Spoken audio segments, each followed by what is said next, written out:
بسم الله الرحمن الرحيم ومن أحسن قولا ممن دعا إلى الله وعمل صالحا وقال إنني من المسلمين. السلام عليكم ورحمة الله وبركاته. إن الحمد لله نحمده ونستعينه ونستغفره ونعوذ بالله من شرور أنفسنا ومن سيئات أعمالنا. من يهده الله فلا مضل له ومن يضلل فلا هادي له. وأشهد أن لا إله إلا الله وحده لا شريك له وأشهد أن محمدا عبده ورسوله صلى الله تعالى عليه وعلى آله وصحبه وسلم تسليما كثيرا أما بعد.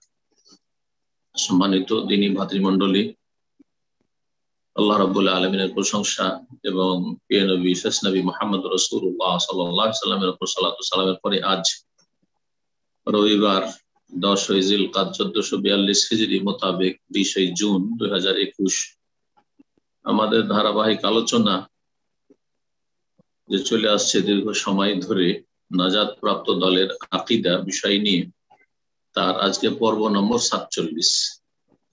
বিষয়বস্তু কোরআন সুন্নাহর আলোকে কিয়ামতের লক্ষণ সমূহ বা কিয়ামতের আলামত, কিয়ামতের নিদর্শন। প্রথম কোরআনে কারীমের কয়েকটি আয়াত যেগুলি কিয়ামতের বড় লক্ষণগুলির সাথে সম্পর্কিত, সেগুলি লেখক নিয়ে এসেছেন। আর তারপরে রাসূলুল্লাহ সাল্লাল্লাহু আলাইহি ওয়াসাল্লামের বেশ কিছু হাদিসের দিকে ইঙ্গিত করেছেন। ইনশাআল্লাহ অল্প সময়ের ভিতরে আমরা সেই হাদিসগুলি সংক্ষেপে উল্লেখ করার চেষ্টা করব। বলছেন লেখক, মা মিসালু আমারাতিস সাআ মিনাল কিতাব, কোরআনে কারীম আল কিতাব থেকে কিয়ামতের লক্ষণের দৃষ্টান্ত বা উদাহরণ কি, অর্থাৎ কোরআনে কারীমে কোন কোন বড় লক্ষণগুলি বর্ণিত হয়েছে বা সেই দিকে ইঙ্গিত এসেছে। বলছেন উত্তরে, মিসলু কাউলিহি তাআলা, যেমন মহান আল্লাহর এই বাণী সূরা আনআম আয়াত নম্বর 158। মহান আল্লাহ ইরশাদ করেছেন, হাল ইয়ানজুরুনা ইল্লা আন তাতিয়াহুমুল মালায়েকা আও ইয়াতিয়া রাব্বুকা আও ইয়াতিয়া বাদু আয়াতি রাব্বিক। বলছেন তারা, অর্থাৎ কাফের মুশরিকরা, যারা আল্লাহ পরকালকে অস্বীকারকারী, যারা পাপিষ্ঠ, যারা ভুল হয়ে গেলে সংশোধন করে না, তওবা করে না, এই পাপিষ্ঠরা এবং কাফের মুশরিকরা কি এই কথার অপেক্ষায় রয়েছে যে তাদের কাছে সরাসরি মালায়েকা ফেরেশতা আগমন করুক, ফেরেশতা আসবে, তাহলে তারা বিশ্বাস করবে আল্লাহকে, পরকালকে, দিনকে, এবং তারা সংশোধন করবে, তওবা করবে? ফেরেশতা আসার অপেক্ষায় তারা রয়েছে। আও ইয়াতিয়া রাব্বুকা, অথবা স্বয়ং হে নবী তোমার প্রতিপালক আগমন করুন, আল্লাহর আশা, আল্লাহ সরাসরি এসে বলবেন, তাহলে তারা মানবে, বিশ্বাস করবে। আও ইয়াতিয়া বাদু আয়াতি রাব্বিক, অথবা তোমার প্রতিপালকের কিছু নিদর্শনাবলী আসবে, তারপর তারা মানবে, এর অপেক্ষায় রয়েছে। এই যে বাদু আয়াতি রাব্বিক, তোমার প্রতিপালকের কতিপয় নিদর্শনাবলী, আয়াত মানে নিদর্শন, আয়াত মানে লক্ষণ, আয়াত মানে আলামত, কিয়ামতের পূর্বাভাস। ইয়াউমা ইয়াতি বাদু আয়াতি রাব্বিক, যদি এর অপেক্ষায় থাকে যে আল্লাহর পক্ষ থেকে বড় কিছু নিদর্শন আসুক, অসাধারণ, সেটা দেখার পরেই তারা বিশ্বাস করবে, তাদের হুঁশ ফিরে আসবে, তারা সচেতন হবে। তো মনে রাখা উচিত যে সেই দিন, যেই দিন তোমার প্রতিপালকের কতিপয় নিদর্শন বা কোনো একটি নিদর্শন, এখানে একটি নিদর্শন বিশেষভাবে বোঝানো হয়েছে, বড় বড় নিদর্শনগুলির, বড় বড় কিয়ামতের লক্ষণগুলির, যখন তোমার প্রতিপালকের কোন একটি বড় নিদর্শন এসে যাবে, লা ইয়ানফাউ নাফসান ঈমানুহা, তখন কোন ব্যক্তির ঈমান তার কাজে আসবে না। সেই দিন সকলে ঈমান নিয়ে আসবে যারা কুফর শিরকে রয়েছে, অমুসলিম অথবা নাস্তিক মুনাফিক আকীদার, যারা ইসলামের গণ্ডি থেকে বেরিয়ে গেছে অথবা বাইরে রয়েছে, তারা সকলে ঈমান নিয়ে আসবে। প্রতিটি যুগে থাকবে এরকম লোক, কাফের মুশরিক থাকবে, নাস্তিক থাকবে, মুনাফিক কপট থাকবে। তারপরে যারা মুসলিম সমাজের পাপিষ্ঠ, অহরহ পাপ করে যাচ্ছে, কোনো তওবা সংশোধন করে না, তারাও ফিরে আসবে, তওবা করবে যে আজকে আমরা ফিরে আসছি। আল্লাহ বলছেন লা ইয়ানফাউ নাফসান ঈমানুহা, কোন ব্যক্তির ঈমান সেই দিন কাজে আসবে না। লাম তাকুন আমানাত মিন ক্বাবলু, যারা ইতিপূর্বে ঈমান নিয়ে আসেনি, ইতিপূর্বে যারা ঈমান নিয়ে আসেনি, কুফরের মধ্যে রয়েছে, তাদের ঈমান আর কাজে আসবে না। আও কাসাবাত ফি ঈমানিহা খায়র, অথবা জন্মসূত্রে ঈমান ছিল, ঈমান একেবারে ভঙ্গ করেনি, কিন্তু অহরহ বড় বড় পাপ করেছে, পাপিষ্ঠ জীবন ছিল, ফাসিকি জীবন ছিল, কাবিরা গুনাহে ডুবেছিল, সংশোধন করতো না, তারা উপার্জন করেনি ঈমানিহা, তাদের ঈমানের অবস্থায় খায়রান, কোন কল্যাণ, অর্থাৎ ঈমান তো ছিল, দুর্বল ঈমান, তাতে কোন রকমের কল্যাণ তারা হাসিল করার চেষ্টা করেনি, অর্থাৎ নেক আমল করেনি। অধিকাংশ মুসলিমদের অবস্থা যদি ভালো করে দেখেন, একটু চিন্তা করে, তো ঠিক এই অবস্থায়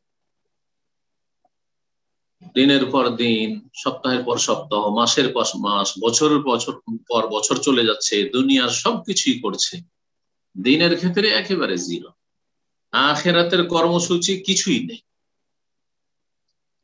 কবরে যে নামতে হবে তার জন্য কোনো প্রস্তুতি নেই, জান্নাত জাহান্নাম সামনে আছে না, জান্নাত যাওয়ার জন্য প্রচেষ্টা আছে, না জাহান্নাম থেকে বাঁচার জন্য কোন রকমের মেহনত রয়েছে, কোন কর্মসূচি আছে, কিচ্ছু নেই। ঈমানের অবস্থায় কোন কল্যাণ অর্জন করতে পারেনি, কোন নেক আমল করতে পারেনি, গুনাহ থেকে বাঁচেনি, তওবা করেনি, সংশোধন করেনি, যারা এই কথা বলে, যারা মুসলিম সমাজের পাপিষ্ঠ, কাবিরা গুনাহে নিমজ্জিত, তাদের কথা বোঝানো হয়েছে। যেই দিন সেই বড় লক্ষণ দেখতে পাবে, সেই দিন তারা তওবা করবে, সংশোধন করবে, কিন্তু কোনো কাজে আসবে না। লা ইয়ানফাউ নাফসান ঈমান, সেই দিন না ঈমান কাজে আসবে, না সেই দিন খায়রান, কোন কল্যাণ মানে তওবা সংশোধন কাজে আসবে। সেই বড় লক্ষণটি কি, সেটি সহিহ বুখারী, সহিহ মুসলিম, বিভিন্ন হাদিসের কিতাবে প্রমাণিত। তা হচ্ছে পশ্চিম দিক থেকে সূর্য উদিত হওয়া। যেদিন পশ্চিম দিক থেকে সূর্য উঠে যাবে সকালবেলা, প্রতিদিন নিয়মিত পূর্ব দিক থেকে সূর্য উঠে, কিন্তু ব্যতিক্রম সেদিন, কল্পনাও করতে পারেনি যে আজকের রাত শেষ রাত, আর এরপরে আর পূর্ব দিক থেকে কখনো সূর্য উঠবে না, পশ্চিম দিক থেকে সূর্য উঠে যাবে। যখনই হঠাৎ করে জানতে পারবে, দেখবে অথবা শুনবে, হইচই মেতে যাবে সারা পৃথিবীতে যে পশ্চিম দিক থেকে সূর্য উঠে গেছে, তখন কাফের যারা ইসলামের গণ্ডির বাইরে, তারা সবাই ঈমান নিয়ে আসবে, আর যারা মুসলিম সমাজে পাপে ডুবে রয়েছে, তারা তওবা করবে, তারা ঈমানের নবায়ন করবে, সংশোধনের অঙ্গীকার করবে। আল্লাহ বলছেন লা ইয়ানফাউ নাফসান ঈমানুহা, কোনো কাজে আসবে না সেই দিনের ঈমান, সেই দিনের কল্যাণ, সেই দিনের তওবা, সেই দিনের নেক আমল, কোনো কাজে আসবে না, তওবার দরজা বন্ধ হয়ে যাবে। এই মর্মে সহিহ বুখারী, সহিহ মুসলিম বেশ কিছু হাদিস রয়েছে। ইনশাআল্লাহ তাআলা যখন হাদিসের আলোচনা আসছে, তখন সময় হিসাবে আমরা একটি হাদিস পেশ করার চেষ্টা করবো এই মর্মে। এখন আয়াতগুলির তাফসীর করি। এই একটি আয়াত, যাতে পশ্চিম দিক থেকে সূর্য ওঠা যে বড় একটি নিদর্শন, সে কথা উল্লেখ করা হয়েছে সংক্ষেপে, অস্পষ্টভাবে তাফসীরে। এই আয়াতের তাফসীর করা হয়েছে, পশ্চিম দিক থেকে সূর্য উদিত হয় হচ্ছে আল্লাহর এই নিদর্শন কিয়ামতের। দ্বিতীয় আয়াত সূরা নামলের আয়াত নম্বর 82, আল্লাহ বলছেন ওয়াইযা ওয়াকাল কাউলু আলাইহিম, যখন মানব জাতি সম্পর্কে আল্লাহর চূড়ান্ত ফয়সালা হবে যে কিয়ামত ঘনিয়ে এসেছে, আর বেশি সময় নেই, বড় বড় লক্ষণ আসা শুরু হয়ে গেছে কিয়ামত। আখরাজনা লাহুম দাব্বাতাম মিনাল আরদ, তখন আমি জমিন থেকে, এই পৃথিবীতে জমিন থেকে বের করব, উদ্গত করব, বের করে নিয়ে আসবো, দাব্বাতান একটি বিশাল জন্তু, একটি জন্তু আসবে। জন্তু তো মেলা দেখছি, কিন্তু সেই জন্তু হবে এক আজব জন্তু। তুকাল্লিমুহুম, জনগণের সাথে কথা বলবে। সুবহানাল্লাহ, একটা পশু, যে পশু মানুষের সাথে কথা বলবে।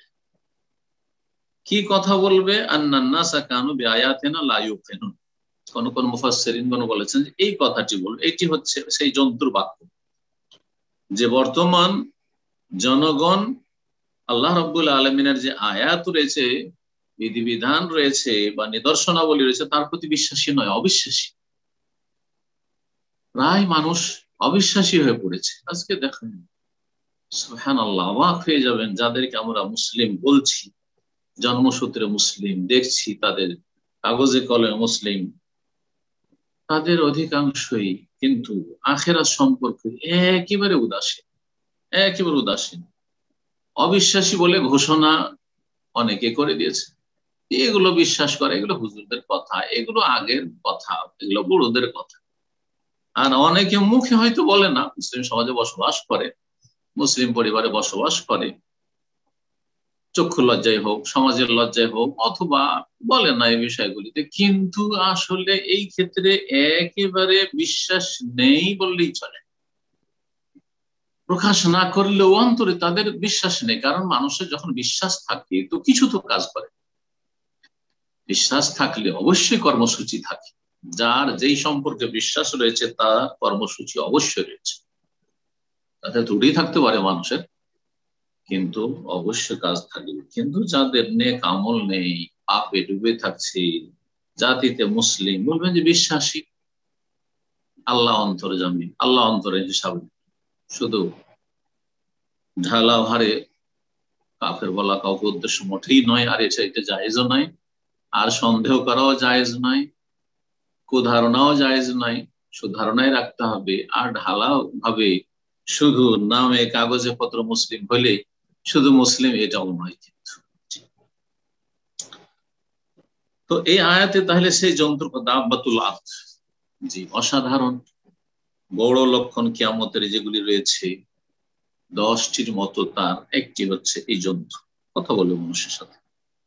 আর কেউ কেউ বলেছেন যে কথা বলবে, যে কোনো কথা বলবে। আর এই পরিস্থিতি কেন তৈরি হবে? আন্নান নাসা কানু বিআয়াতিনা লা ইউকিনুন, কারণ জনসাধারণ মানুষ, প্রায় মানুষই আল্লাহ রাব্বুল আলামিনের আয়াতের প্রতি, আল্লাহ বলছেন, আল্লাহর বাণী এটি, আন্নান নাসা কানু বিআয়াতিনা লা ইউকিনুন, যে মানুষ আমার আয়াত বিধান সমূহের প্রতি বিশ্বাসী নয়, ইয়াকিন করে না। যার ফলে যখন অবিশ্বাসী হয়ে গেছে সিংহভাগ বা প্রায় লোকই কুফরিতে ডুবে গেছে, পাপে ডুবে গেছে, একেবারে আখিরাত সম্পর্কে উদাসীন হয়ে গেছে, সুতরাং এই বড় নিদর্শন জন্তু বেরিয়ে এসছে, মানুষের সাথে কথা বলবে। তৃতীয় আয়াত সূরা আম্বিয়ার আয়াত নম্বর 96, আল্লাহ রাব্বুল আলামিন তাতে ইয়াজুজ মাজুজের কথা বলে, যেটি একটি বড় নিদর্শন।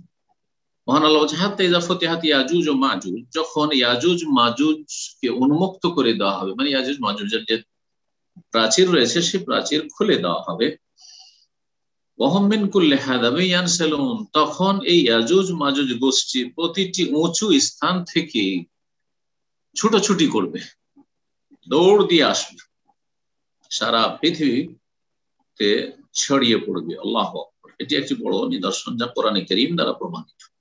ওয়াক্তারাবাল ওয়াদুল হক, সত্যের প্রতিশ্রুতি ঘনিয়ে এসেছে, অর্থাৎ কিয়ামত যে চিরসত্য সেই সময় ঘনিয়ে এসেছে। তো এখানে ছিল ইয়াজুজ মাজুজের কথা। তারপরে সূরা দুখান আয়াত নম্বর 10-এ এখানে ধোঁয়ার কথা রয়েছে, এটি একটি বড় নিদর্শন। আল্লাহ বলছেন, ফারতাকিব, অপেক্ষা করো হে নবী বা হে মুসলিম, হে মানুষ, প্রতিটি মানুষকে সম্বোধন, হে মানুষ প্রতীক্ষা করো, অপেক্ষা করো, ইয়াউমা তা'তিস সামাউ বিদুখানিন মুবিন, সেই দিনের যেই দিন আকাশ স্পষ্ট ধোঁয়া প্রকাশ করবে, আকাশ থেকে প্রকাশ্য ধোঁয়া বিরাজ করবে, সারা বিশ্বের মানুষ ধোঁয়া দেখতে পাবে।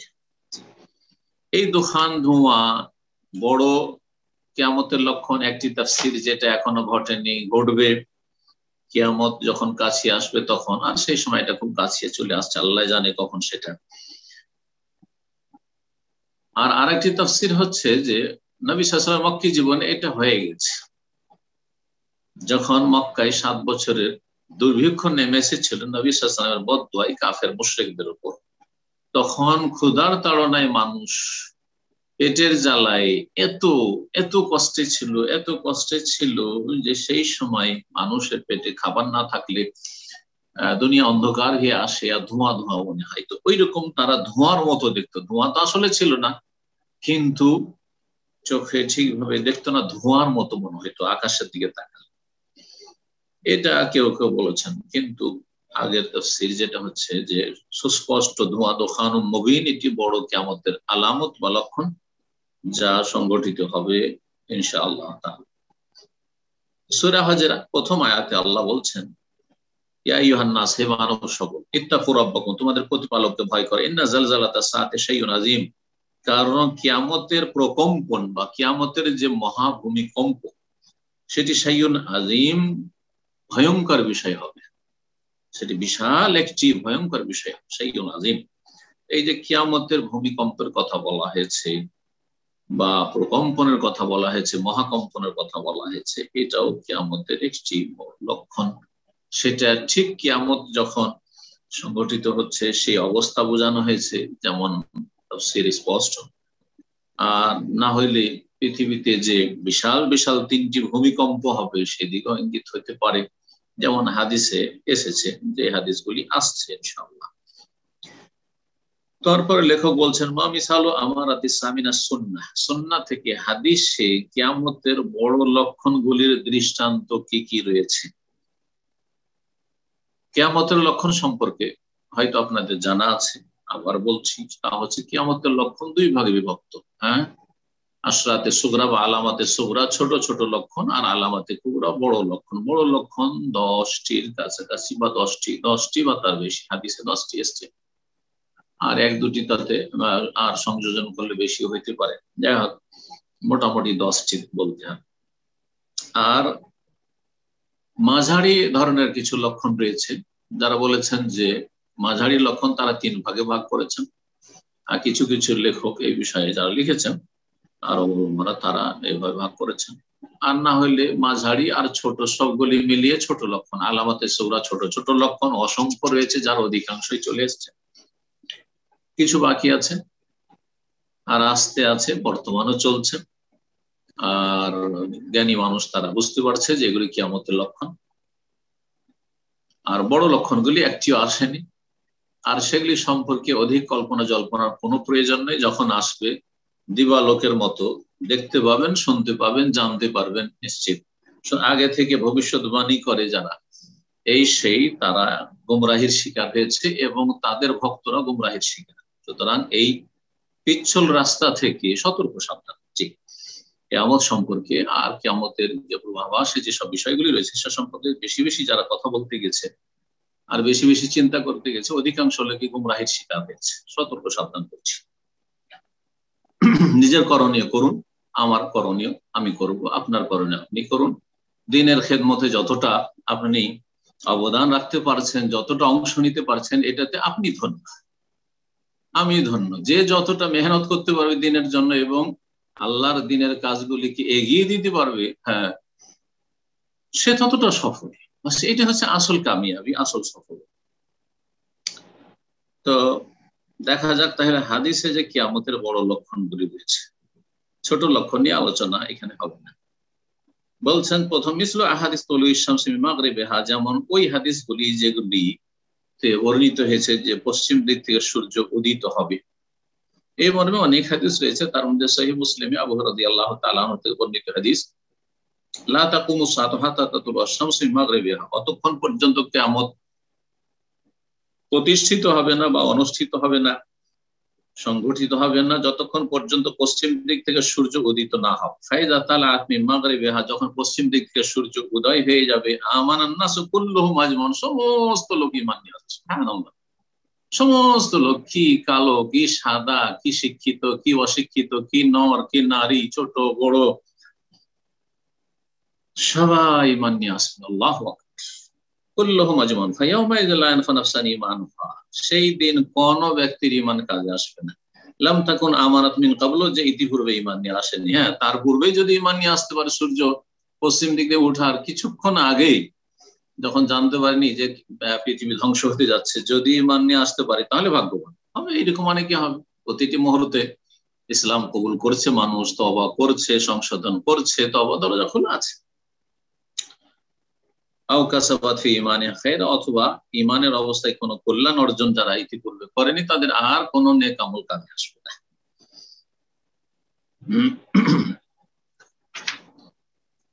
ওয়াহাদিসুদ দাব্বা, এইরকমই জন্তু যে বেরিয়ে আসবে আর কথা বলবে, জন্তু সম্পর্কে যে হাদিসগুলি রয়েছে, জন্তুর হাদিস সহিহ মুসলিমে হুযায়ফা বিন আসিদ গিফারি রাদিয়াল্লাহু তাআলা আনহু থেকে বর্ণিত হাদিস রয়েছে। নবী করিম সাল্লাল্লাহু আলাইহি ওয়াসাল্লাম একবার উঁকি মেরে দেখলেন যে সাহাবায়ে কেরামরা আপোষে আলাপ আলোচনা করছেন। জিজ্ঞেস করলেন, মা তাযাকারুন, কি সম্পর্কে তোমরা আলাপ আলোচনা করছো? কারণ নাযকুরু কিয়ামত সম্পর্কে আলোচনা করছি। কালা, তখন রাসূলুল্লাহ সাল্লাল্লাহু আলাইহি ওয়াসাল্লাম বললেন যে ইন্নাহা লান তাকুম, কিয়ামত সংঘটিত হবে না, হাত্তা তারাউনা ক্বাবলাহা আশরা আয়াত, যতক্ষণ পর্যন্ত তার পূর্বে 10টি বড় নিদর্শন না দেখে। এই হাদিসে 10টি কথা এসেছে। তার মধ্যে প্রথম দুখান উল্লেখ করেছেন। দুখান মানে ধোঁয়া, যার কথা একটু আগে আলোচনা করলাম সূরা দুখানের আয়াতের আলোকে। দ্বিতীয় দাজ্জাল, তৃতীয় হচ্ছে সেই দাব্বাতুল্লাহর জন্তু, আর চতুর্থ হচ্ছে তুলুশ শামস মিন মাগরিবা, পশ্চিম দিক থেকে সূর্য উদয় হওয়া। পঞ্চম হচ্ছে নজুল ঈসা ইবনে মারইয়াম, মারইয়াম পুত্র ঈসা আলাইহিস সালামের অবতরণ আকাশ থেকে। 6 হচ্ছে ইয়াজুজ মাজুজের বেরিয়ে আসা। আর তারপরে 3টি হবে বিশাল ভূমিকম্প, সালাসাতু খুসুফ, কাসফুন বিল মাশরিক, একটি বিশাল ভূমিকম্প হবে পৃথিবীর পূর্বাঞ্চলে। এখন পৃথিবীর পূর্বাঞ্চল বলতে আল্লাহ ভালো জানেন কোন অঞ্চলকে বোঝানো হয়েছে। বিশাল বিস্তর অঞ্চল হতে পারে, সেটা চায়না, জাপান, অস্ট্রেলিয়া থেকে শুরু করে আল্লাহ জানে এশিয়ার, আল্লাহ ভালো জানে কোথায় আল্লাহ হেফাজত করেন। আর এইরকম মহাসংকটের পরিস্থিতি থেকে আল্লাহ যেন আমাদের হেফাজত করেন। তার আগে আল্লাহ ঈমানের অবস্থায় যেন আল্লাহ রাব্বুল আমাদেরকে কবুল করেন। 3টি বিশাল ভূমিকম্প হবে, ধস নেমে আসবে পৃথিবীতে। একটি পূর্ব দিকে ওয়াখাসফুন বিল মাগরিব, আর একটি পশ্চিম দিকে। পশ্চিম দিকে বলতে ইউরোপ বোঝানো হয়েছে না আমেরিকা বোঝানো হয়েছে না সবগুলি বোঝানো হয়েছে, তাও আল্লাহ ভালো জানেন। ওয়াখাসফুন বিজাজিরাতিল আরব, আর তৃতীয়টি হবে আরব উপদ্বীপে। আরব উপদ্বীপ, আল্লাহ যেন হেফাজত করেন ভালো মানুষ।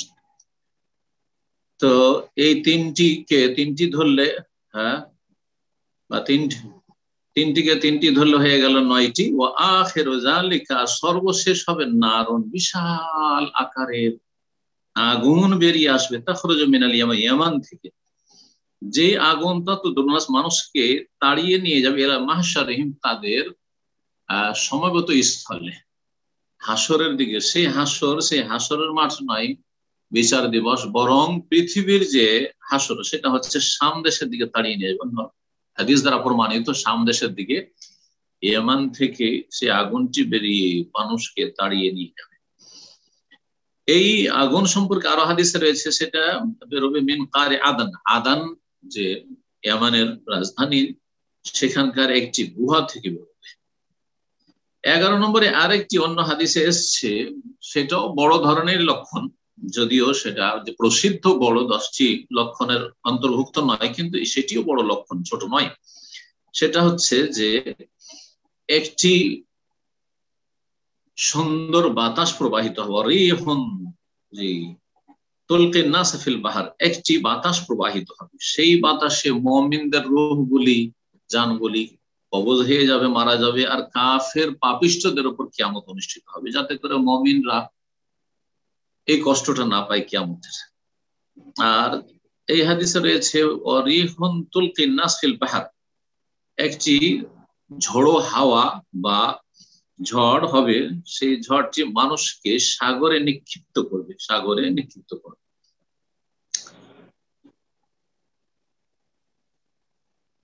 আর আরেকটি হাদিসে রয়েছে, যে হাদিসটি সহিহ মুসলিমে রয়েছে, যে একটি আগুন বেরোবেন আরদিল হেজাজ, হেজাজের ভূমি থেকে। হেজাজ হচ্ছে এই আরব দেশ, এই হেজাজ থেকে বেরোবে। তদিও আনাকাল এবেল বে বুসরা, বুসরা নামক স্থানে উটের কাঁধকে আলোকিত করবে সেই আগুন। এসব কথাগুলি বিভিন্ন হাদিসে রয়েছে। ঈসা আলাইহিস সালামের অবতরণ সম্পর্কে এখন দেখা যাক। বলছেন যে আহাদিসুল ফিতান, যেমন ফিতনার হাদিসগুলিতে দাজ্জালের কথা রয়েছে, ওয়াল মালাহিম, আর বিশাল বিশাল যুদ্ধের কথা, বিশ্বযুদ্ধ অনেক হতে পারে, একাধিক হতে পারে। আর সে সম্পর্কে এত বেশি আমাদের মন্তব্য করার প্রয়োজন নেই যে সেটা হতে যাচ্ছে, কখন হতে যাচ্ছে, কার মধ্যে হতে যাচ্ছে, এই সব কথা যারাই বলতে গেছে তারা বিভ্রান্তির শিকার হয়েছে। মালাহিম, কিতাবুল মালাহিম একটি পর্ব, হাদিসের কিতাবে অনেকগুলি হাদিসের কিতাব রয়েছে, মানে খুব বেশি যুদ্ধ হবে আর যাতে অধিকাংশ মানুষ বিশেষ করে পুরুষরা নিহত হবে, এসব কথা এসছে। ফিতনা ফাসাদ হবে।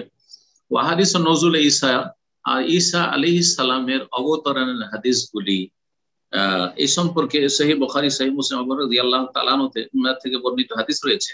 রাসূলুল্লাহ সাল্লাল্লাহু আলাইহি ওয়াসাল্লাম বলেছেন ওই হাদিসে, ওয়াল্লাযী নাফসি বিয়াদি, সে আল্লাহর কসম করে বলছে যার হাতে আমার প্রাণ রয়েছে, লা ইউশিকান্না আয়ানজিলা ফিকুম ইবনু মারইয়াম হাকামান আদলান, সেই সময়টি ঘনিয়ে এসছে যে তোমাদের মাঝে মারিয়াম পুত্র ঈসা আলাইহিস সালাম নেমে আসবেন বিচারক, ন্যায় বিচারক হিসেবে, হাকামান আদলান, ন্যায় বিচারক হিসাবে, ন্যায় প্রতিষ্ঠা করবেন।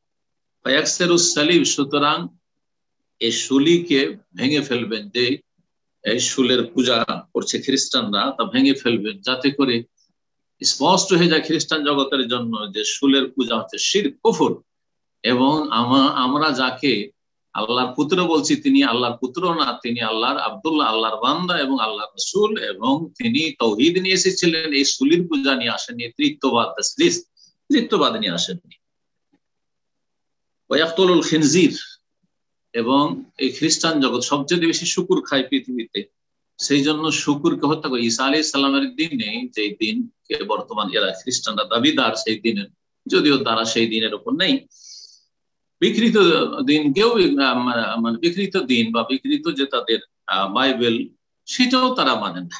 এক কথায় ঈসা আলাইহিস সালাম নিয়ে আসা দিনে শুকুর হালাল ছিল না।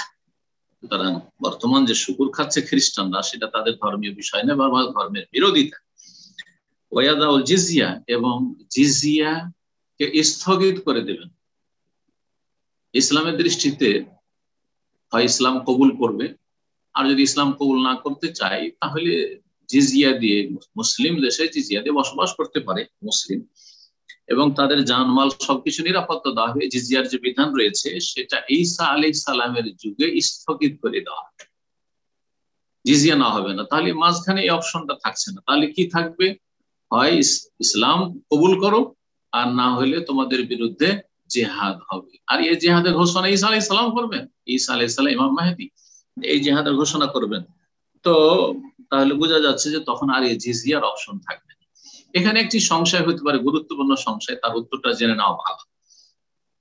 সেটা হচ্ছে যে ঈসা আলাইহিস সালাম তো তিনি তখন রাসূল হয়ে আসবেন না, তখন তিনি নবী করিম সাল্লাল্লাহু আলাইহি সাল্লামের উম্মতের একজন ব্যক্তি হয়ে আসবেন। তাহলে উম্মতের একজন ব্যক্তির এই অধিকার কোথায় যে তিনি দ্বীনে ইসলামের বিধিবিধানে পরিবর্তন করবেন? কারণ দিন কমপ্লিট আল্লাহ করেছেন মুহাম্মদ রাসূলুল্লাহ সাল্লাল্লাহু আলাইহি ওয়াসাল্লামের মাধ্যমে, আর রাসূলুল্লাহ সাল্লাল্লাহু আলাইহি ওয়াসাল্লামের ছেড়ে যাওয়া দিন যা আমাদের কাছে রেখে গেছেন তাতে জিজিয়ার বিধান রয়েছে। তো ঈসা আলাইহিস সালাম এসে জিজিয়া স্থগিত করে, জিজিয়া কবুল করবেন না ইসলাম ছাড়া, তো এটা কি পরিবর্তন ঘটানো নয়? হ্যাঁ, সংশয় খুব মজবুত সংশয়। এর উত্তরটা ভালো করে শুনেন। সেটা হচ্ছে যে ঈসা আলাইহিস সালামের মাধ্যমে এটা স্থগিত করা হবে, কিন্তু ঘোষণা করে গেছেন 1400 বছর আগে রাসূলুল্লাহ সাল্লাল্লাহু আলাইহি ওয়াসাল্লাম। এই হাদিস তার প্রমাণ। রাসূলুল্লাহ সাল্লাল্লাহু আলাইহি ওয়াসাল্লাম বলেছেন যে আমার উম্মতের একজন ব্যক্তি হিসাবে যখন ঈসা আলাইহিস সালাম আসবেন, তখন তার যে ন্যায় বিচার থাকবে, সেই ন্যায় বিচারে একটা হচ্ছে ইসলাম ছাড়া তিনি অন্য কিছু গ্রহণ করবেন না, হয় ইসলাম আর না হলে আল্লাহ রাব্বুল আলামিন বিধান যে জিহাদ রয়েছে তা করবেন ঈসা আলাইহিস সালাম। কিন্তু জিজিয়া নিয়ে নিরাপত্তা দেওয়ার যে বিধান রয়েছে সেটি থাকবে না। তাহলে মূলত এই বিধানের ঘোষণা রাসূলুল্লাহ সাল্লাল্লাহু আলাইহি ওয়াসাল্লাম করে গেছেন, যেটা এখনকার জন্য নয়, ঈসা আলাইহিস সালামের জমানার জন্য। ওয়ায়ফিজুল মাল, আর ধন সম্পদের এত প্রাচুর্য হবে যে চারিদিকে প্রবাহিত হবে, টাকা পয়সা মনে হয় রাস্তাঘাটে বহে বেড়াবে। যেমন এক শ্রেণীর লোকেরা যারা আরব দেশে আসেন, আজকাল একটু কম বলছে কারণ যোগাযোগ হয়ে সোশ্যাল মিডিয়াতে মানুষ দেখতে পাচ্ছে আরবের অবস্থা কি অবস্থায় আছে। অনেকে এখানে পুরো প্রবাসীরা কষ্টও আছে বিভিন্ন আরব দেশগুলিতে বা বিভিন্ন জায়গায় প্রবাসে এসে। একসময় আমরা যখন ছোট ছিলাম শুনতাম যে সৌদি আরবে রাস্তাঘাটে টাকা পয়সা এমনি পায়। আর অনেকে মনে করতো, অল্প স্বল্প লোক আসতো তো, আর এই তো যোগাযোগ মাধ্যম ছিল না কিছু, মনে করতো যে সেই দেশে গাছের পাতার মতো টাকা পয়সা পাওয়া যায়, শুধু চলে যেতে পারলেই কাজ হয়ে যায়। তো এটা তো শোনা কথা, অবাস্তব কথা আমরা শুনে রেখেছিলাম ছোট কালে, বা শুনতাম, লোকেরাও শুনতো, বিশ্বাসও করতো অনেকে যে ওই দেশে এমনি এমনি টাকা পাওয়া যায়, খাটনি করা লাগে না, কোনো ডিউটি করা লাগে না। কিন্তু বাস্তবে অফিদুল মাল, ধন সম্পদ প্রবাহিত হবে এত বেশি যে উপচে পড়বে, মানুষের টাকা পয়সা রাখার জায়গা পাবেন। ইফিদুল মাল হাত্তা লা ইয়াকবালাহু আহাদুন। এখন যাকাত দিবে, সাদকা করবে, দান খায়রাত করবে, মালা মুসিবতে এসছে, মানুষ দান খায়রাত করে, খুঁজে পাবে না লোক, কেউ নিতে চাইবে না, বলবে যে ও কালকে প্রয়োজন ছিল, কালকে দিলে দিতাম, আজকে তো আমার কাছে টাকা আছে, আমি তো খুঁজে বেড়াচ্ছি কাকে দিব। সেই সময় টাকার কোনো মূল্য থাকবে না, তখন কিসের মূল্য থাকবে? একটি সিজদার মূল্য থাকবে সারা পৃথিবীর চাইতে বেশি। হাত্তা তাকুন সাজদাতুল ওয়াহিদাতু খায়রুম মিনাদ দুনিয়া ওয়া মা ফিহা। একটি সাজদা সেই যুগে পৃথিবী এবং পৃথিবীতে যা কিছু রয়েছে তার চাইতে বেশি কল্যাণকর হবে। আল্লাহর ইবাদত বন্দেগী, সালাত 2 রাকাত, এটা অত্যন্ত গুরুত্বপূর্ণ সেই সময় হবে। কারণ পয়সা, সবার কাছে পয়সা আছে, পয়সার আর কোনো মূল্য থাকবে না, আর কেউ কারো মুখাপেক্ষীও থাকবে না আর্থিক দিক থেকে। এই ছিল ঈসা আলাইহিস সালামের অবতরণ সম্পর্কে হাদিস। তারপরে বলছে খুরুজ ইয়াজুজ মাজুজ, ইয়াজুজ মাজুজ যে বেরিয়ে আসবে, এই মর্মে হাদিস রয়েছে হুযায়ফা রাদিয়াল্লাহু তাআলা আনহু থেকে, সহিহ বুখারীতে, সহিহ মুসলিমে যায়েনব বিনতে জাহশ রাদিয়াল্লাহু তাআলা আনহা থেকে হাদিস বর্ণিত রয়েছে। রাসূলুল্লাহ সাল্লাল্লাহু আলাইহি ওয়াসাল্লাম একদিন ভীত সন্ত্রস্ত হয়ে প্রবেশ করলেন যায়েনব রাদিয়াল্লাহু তাআলার বাড়িতে, উম্মুল মুমিনিন, আর বললেন লা ইলাহা ইল্লাল্লাহ, লা ইলাহা ইল্লাল্লাহ, আল্লাহ ছাড়া কোনো সত্য মাবুদ নেই, ওয়াইলুল লিল আরাব মিন শাররিন কাদ ইকতারাব, আরব জাতির জন্য দুর্ভোগ, অনিষ্ট ঘনিয়ে এসেছে, অনিষ্ট ঘনিয়ে এসেছে, আল্লাহ হেফাজত করেন। ফতিহাল ইয়াউমা মিন রাদমি ইয়াজুজ ওয়া মাজুজ, আজকে ইয়াজুজ মাজুজের প্রাচীর খুলে দেওয়া হয়েছে। এইরকম ভাবে ওয়াহাল্লাকা বিইসবাইহি ইবহাম ওয়াল্লাতি তালিহা, যে বৃদ্ধা আঙ্গুলি এবং তার পাশের যে তর্জনী, এই দুটোকে এইভাবে গোলাকার করলেন, যে এতটুকু ছিদ্র করে দেওয়া হয়েছে, অর্থাৎ খুব সময় ঘনিয়ে এসেছে ইয়াজুজ মাজুজ বেরিয়ে আসার। এই ঘনিয়ে আসার যে বলেছেন রাসূলুল্লাহ সাল্লাল্লাহু আলাইহি ওয়াসাল্লাম, এটাই 1400 বছর চলে গেল। তো সুতরাং এমন কোনো কথা বলবেন না যে এত সালের মধ্যে হয়ে যাবে, বা এমন কোনো কথা শুনবেন না, কেউ যদি বলে তো জানবে যে নিশ্চয়ই সে গুমরাহ হয়েছে, গুমরাহি শিকার হয়েছে। যত বড় তাকে লোকের আলেম মনে করুক, সে আলেম না, সে জাহেল, এবং সে মানুষকে নিজে দিয়ে আকৃষ্ট করার জন্য এরকম নতুন নতুন কথা পেশ করছে, সতর্ক সাবধান। এই বড় এক ফিতনা সোশ্যাল মিডিয়ার যুগে, আল্লাহ সব ফিতনা থেকে বাঁচিয়ে রাখো, এবং এই সব ফিতনা থেকে জনগণকেও যারা ফিতনা করছে তাদের অনিষ্ট থেকে আল্লাহ বাঁচিয়ে রাখো। তো তারপরে যায়েনব বিনতে জাহশ বললেন, ফাকুলতু ইয়া রাসূলুল্লাহ, আমি তখন বললাম যে এত আপনি ভয়ে ভীত কেন? আনুহলাকু ফিনা সালিহুন, আমরা কি ধ্বংস হয়ে যাব অথচ আমাদের মাঝে নেক লোকেরা রয়েছেন? কালা নাম, ভালো মানুষ থাকা সত্ত্বেও আল্লাহর আযাব নেমে আসতে পারে। ইযা কাসরাল খাবাস, পৃথিবীতে যখন পাপাচার ব্যাপক আকার ধারণ করবে, অধিকাংশ লোক যখন পাপ করবে, অধিকাংশ বেনামাজি, অধিকাংশ জিনা ব্যভিচারে ডুবে আছে, অধিকাংশ লোক মদ খাচ্ছে, অধিকাংশ লোক কবর মাজার পূজা করছে, তখন আমাদের মতো সালেহীন থেকে কাজ হবে না, আল্লাহর আযাব চলে আসবে। আর নেক, অসৎ, মুশরিক আর মুআহিদ সবাই আল্লাহর আযাবের কবলে পড়বে। আল্লাহ যেন আমাদের হেফাজত করে। তো এছাড়াও দোকান সম্পর্কে, ধোঁয়া সম্পর্কে হাদিস সহিহ মুসলিমে রয়েছে, আবু দাউদ, তিরমিজি, মুসনাদ আহমদে রয়েছে, যে আরেকটি যে বাতাস, সে বাতাসটি হবে অত্যন্ত আরামদায়ক বাতাস, আল্লাতী তাকবিদু কুল্লা নাফসিন মুমিনা, সেই যুগে যারা মুমিন মুমিনাত হবে তাদের রূহকে, আত্মাকে গ্রহণ করবে। এই মর্মে হাদিস সহিহ মুসলিম রয়েছে। বলছেন সেই হাদিসে রাসূলুল্লাহ বাইনামা হুম কাযালিক, এই অবস্থায় হবে ইয বাআসাল্লাহু রিহান তাইয়্যিবা, কিয়ামত কাছে আসছে, আল্লাহ রাব্বুল আলামিন একটি খুব সুন্দর মনোরম বাতাস প্রেরণ করবেন। ফাতাখুযুহুম তাহতা আবাতিহিম, মানুষের বগলের তলায় সেই বাতাসটি লাগবে। ফাতাকবিদু রূহা কুল্লি মুমিন, প্রত্যেক মুমিন ঈমানদার ব্যক্তির আত্মাকে গ্রহণ করবে। ওয়া কুল্লু মুসলিম, প্রত্যেক মুমিন মুসলিম। ওয়া ইয়াবকা শিরারুন নাস, যারা বদমাইশ লোক, বদমাইশ যারা মুসলিম সমাজের অত্যন্ত পাপিষ্ট, তারপরে কাফের, এরা থেকে যাবে। আলাইহিম তাকুমুস সাআ, আর এদের উপর কিয়ামত সংঘটিত হবে। ভালো মানুষের উপর কিয়ামত হবে। আলহামদুলিল্লাহ, এটি আমাদের জন্য সুসংবাদ। যারা ভালো মানুষ, অন্তত ঈমানের অবস্থা আছেন, তাওহীদের অবস্থা আছেন, শিরক বিদআত থেকে মুক্ত আছেন, পাঁচ ওয়াক্ত সালাত করছেন, ফরজ ওয়াজিব আদায় করছেন, হারাম কাবিরা থেকে বাঁচার চেষ্টা করছেন, ভুল হয়ে গেলে তওবা করছেন, এর চাইতে ভালো আর কি হইতে পারে? আলহামদুলিল্লাহ, কিয়ামত আসলেও কিয়ামত এইরকম যারা ভালো মানুষ তাদের উপর কিয়ামত কায়েম হবে না, এবং কিয়ামতের সেই মহাদিবসের যে অনিষ্ট রয়েছে এবং আযাব রয়েছে সেগুলি থেকে রক্ষা পাবে ইনশাআল্লাহ। এইরকমই ধোঁয়া সম্পর্কে হাদিস রয়েছে। আর বললাম যে আপনার ওই সেই বাতাস সম্পর্কে হাদিস রয়েছে, ওয়া হাদিসুন নার আল্লাতী তাযহার, আর সেই আগুন যে প্রকাশ পাবে ইয়ামানের গুহা থেকে, সে সম্পর্কে হাদিস রয়েছে। ওয়া হাদিসুল খুসুফ, আর পৃথিবীতে তিনটি বিশাল বিশাল যে ভূমিকম্প হবে সে সম্পর্কেও হাদিস রয়েছে, যে হাদিসগুলি এর আগে মোটামুটি ইঙ্গিত করে দেওয়া হয়েছে। এখানে আজকের আলোচনা শেষ করছি। ওয়া সাল্লাল্লাহু সাল্লাম আলা নবিয়িনা মুহাম্মদ ওয়া আলা আলিহি ওয়া সাহবিহি আজমাইন। জাযাকাল্লাহু খায়রান। সম্মানিত দিনী ভাই বোনেরা, ইনশাআল্লাহ এখনই আমাদের প্রশ্নোত্তর পর্ব শুরু হবে। তার পূর্বে আবারও যে স্মরণ করে দিচ্ছি, আমরা যথাসাধ্য সংক্ষিপ্ত আকারে প্রশ্ন করার চেষ্টা করব এবং একটি করে প্রশ্ন করবো ইনশাআল্লাহ। তো শুরুতে প্রশ্ন করবেন ফরহাদ উদ্দিন আহমেদ, আপনি প্রশ্ন করুন। আসসালামু আলাইকুম ওয়া রাহমাতুল্লাহি ওয়া বারাকাতুহু। আসসালাম ওয়া রাহমাতুল্লাহি ওয়া বারাকাতুহু। জি বলেন।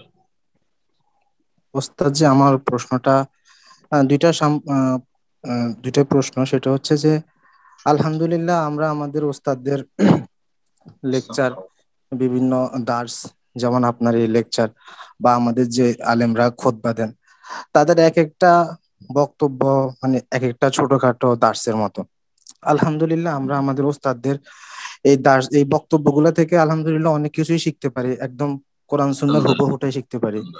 এই থেকে আলহামদুলিল্লাহ আমরা যতটুকু জ্ঞান অর্জন করি সেটা পরবর্তীতে আমরা আমাদের পরিবার পরিজন আত্মীয় স্বজনের মাধ্যমে দাওয়াত দেওয়ার চেষ্টা করি, বা আমাদের ওস্তাদদের যাদের বইপত্র আমরা পড়ে যেটা শিখতে পারি সেটা আমরা পরবর্তীতে রেফারেন্স সহকারে চেষ্টা করি আমাদের পাড়া প্রতিবেশী আত্মীয় স্বজনকে দেওয়ার জন্য। এখন আমার প্রশ্ন হচ্ছে, এ থেকে আমরা কোনো বিভ্রান্তির মধ্যে আছে কিনা, এক।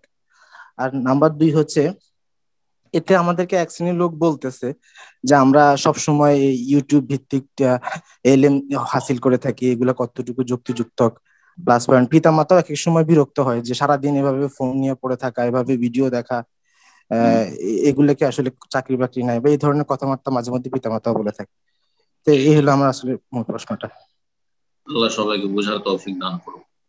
যে কথাটি বললেন তার সংক্ষেপ হচ্ছে যে আপনার কথা বলার উদ্দেশ্য যে আমরা দিন শিখছি ভালো ভালো আলেমদের কাছে, কিন্তু অনলাইনে দিন শিখছি, ইউটিউবে বা বিভিন্ন যে সোশ্যাল মিডিয়া আছে সেখান থেকে দিন শিখছি। তো আর এটা তারপরে শেখার পরে অন্যদের কাছে আমরা পৌঁছাচ্ছি। তো এটা কেমন? হ্যাঁ, পৌঁছাইতে পারবেন, কিন্তু যেগুলি সূক্ষ্ম বিষয় সেগুলি সম্পর্কে নিজে কথা না বলে আলেমদের কথাগুলি তাদেরকে শোনাবার চেষ্টা করবেন। যারা দায়ী আলেম তাদের কথাগুলি তাদের ভাষায় শোনাবার চেষ্টা করবেন। কারণ সূক্ষ্ম কথা অনেক সময় বুঝতে গিয়ে নয় ছয় হতে পারে, একটুতে তারতম্য হয়ে গেলে উদ্দেশ্য আসলে পাল্টে যাবে কম বেশি হয়ে। হয় যেখানে মধ্যম পন্থা অবলম্বন করা সেখানে চরম পন্থায় চলে যেতে পারেন, অথবা তার বিপরীত ঢিলা পন্থায় চলে যেতে পারেন। সুতরাং সূক্ষ্ম বিষয়গুলিতে সতর্ক সাবধান থাকবেন, কিন্তু যেগুলো ক্লিয়ার বিষয়, স্পষ্ট বিষয়, তাওহীদের বিষয়, শিরকের বিষয়, সুন্নাত বিদআতের বিষয় জানছেন নিশ্চিত, ইলমুল ইয়াকিন মোটামুটি সম্পর্কে আছে, সেটা বাল্লিগু আন্নী ওয়ালাউ আয়া, একটি কথা হলেও পৌঁছে দেবেন দিনের কথা যা জানা আছে। দ্বিতীয় যে বিষয়টি এখানে জিজ্ঞেস করেন সেটা হচ্ছে যে অনেকের বাপ মা এতে বিরক্তি বোধ করে যে আমাদের ছেলেরা কাজকর্ম করে না, সারাদিন মোবাইল নিয়ে পড়ে থাকে। হ্যাঁ, সারাদিন যদি পড়ে থাকেন তো এটা আপত্তিকর, কারণ আপনার সংসার আছে, রুজি রোজগার আছে, আরো হয়তো ছাত্র হলে লেখাপড়া আছে, সবকিছু মিলিয়ে সাদ্দেদু ওয়া কারিবু, দিনও করতে হবে দুনিয়াও করতে হবে। ওয়ালা তানসা নাসিবাকা মিনাদ দুনিয়া, আল্লাহ বলছেন যে দুনিয়াতে একটা অংশ প্রত্যেকের আছে, ভুলে যেও না, উপেক্ষা করিও না। তো দুনিয়াকে উপেক্ষা করে সংসার ত্যাগী হয় ইসলামে নেই। যে আপনি সারাদিন শুধু দিন আর দাওয়াত আর মানুষকে প্রচার করা আর হেদায়ত করা এই কারণ না, ইসলাম রাসূলুল্লাহ সাল্লাল্লাহু আলাইহি ওয়াসাল্লাম স্ত্রীদের খোঁজ খবর নিয়েছেন, ছেলে মেয়েদেরকে আদর স্নেহ করেছেন, আবার দিনের দাওয়াতের কাজ সবচেয়ে বেশি ভালো করে করেছেন। সবগুলি মিলিয়ে চলতে হবে, এটা হচ্ছে আসল কামিয়াবি। কিন্তু আর অনেক সময় বাপ মা আসলে দিনদারি না থাকার কারণে আপনি 1 ঘন্টাও যদি দিনের কথা শোনেন সেটাই তাদের জন্য বিরক্তিকর, সেটা তাদের অজ্ঞতা, দিন সম্পর্কে তাদের অনীহা বা দিন সম্পর্কে তাদের না জানা থাকার কারণে এরকম মন্তব্য। তো সেগুলি বরদাস্ত করতে হবে, সবর করতে হবে। পারিবারিক সামাজিক বেশ কিছু কষ্ট দিনের কাজ করলে আসবে, সেখানে সবর করতে হবে। প্রতিটি কথার উত্তর দিতে হবে না, বিশেষ করে বাপ মায়ের কথা, বড়দের কথা হলে তো উত্তর দিতে হবে না। ওয়ারিদানিল জাহেলিন, তারা অবুঝ, বুঝে না, সেই জন্য তাদেরকে একটু উপেক্ষা করতে হবে, উপেক্ষা করতে হবে, উত্তর দিতে হবে না যাতে কষ্ট হয়, বরং ভালোভাবে বুঝাবার চেষ্টা করতে হবে, তারাও যাতে করে আপনাদের সাথে শরীক হয় এবং দিন শিখে। দিন শিখার ক্ষেত্রে সরাসরি যদি ওস্তাদ পান তো ভালো কথা, কিন্তু না পেলে সোশ্যাল মিডিয়াতে আপনি ভালো আলেমের আলোচনা, ইউটিউবে এলেম শিখা সম্পর্কে যে বিরূপ মন্তব্য করে এক শ্রেণীর লোকেরা, তারা তৌহিদ সুন্নাত বিদ্বেষী, অনেকে তৌহিদ সুন্নাত বিদ্বেষী, সেই জন্য তাদের গায়ের জ্বালা এক। আর 2 নম্বর কথা হচ্ছে যে তাদের অজ্ঞতার কারণে সেটা হইতে পারে, কিন্তু আপনার উদ্দেশ্য সেখানে ইউটিউবে যাকে তাকে পেলেন, একটু ভাইরাল হইলো আর তারপরে একটু ফেমাস হয়েছে, আরে সবাই তো লাইক দিচ্ছে, সবাই শেয়ার করছে, দেখি আপনার নতুন নতুন কথা বলছে, এগুলো কথা তো শোনেনি, আরে বাপরে বাবা এ তো খুব ভালো ভালো কথা বলছেন। না না না, দেখেন যে তার শিক্ষাগত যোগ্যতা কত, সে কি শিখেছে, কতটা এলেম হাসিল করেছে, লেখাপড়া করলো স্কুল কলেজে, আর তারপরে ভাইরাল হইলো, আর তার পিছনে ছুটতে ছুটতে এমন ফলোয়ার হয়ে গেলেন যে সে দাল্লুন মদিল্লুন, সে নিজে গুমরা, অন্যকে গুমরা করলো, আর আপনারা তাদের গুমরাহিতে নিমজ্জিত হলেন। এই রাস্তা থেকে সতর্ক সাবধান, কারণ আজকাল কুপ্রবৃত্তির অনুসরণের জমান, হাওয়ার জমান। আজকাল যারা সোশ্যাল মিডিয়াতে বক্তা হয়ে আসছে তারা অনেকে ফেমাস হওয়ার জন্য কাজ করছে, দিনের খাদেম হওয়ার জন্য কাজ করে না। অনেকে আবেগে কাজ করছে, যতটুকু জানে তার চাইতে বেশি বলার চেষ্টা করছে, নিজের খেয়াল খুশি মন্তব্য করছে, সালাফদের আদর্শ, সালাফদের এলেমের কোনো পরোয়া করেন না, নিজের খেয়াল খুশি ব্যাখ্যা করছে। এই রকমের বক্তা, এই রকমের আলোচক, এই রকমের ইউটিউবার থেকে সাবধান, আল্লাহ যেন হেফাজত করেন। জাযাকুমুল্লাহ। বারাকাল্লাহু ফিকুম। তো ইনশাআল্লাহ এরপর যে প্রশ্ন করবেন এমডি রফিউল হাসান, আপনি প্রশ্ন করুন। আসসালামু আলাইকুম শেখ। ওয়ালাইকুম আসসালাম ওয়া রাহমাতুল্লাহি ওয়া বারাকাতুহু।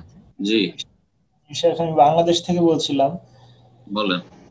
জি শেখ, আমরা বাংলাদেশের অনেকেই ঈদের ছুটিতে আর কি গ্রামের বাড়িতে ছুটি কাটাতে যাই।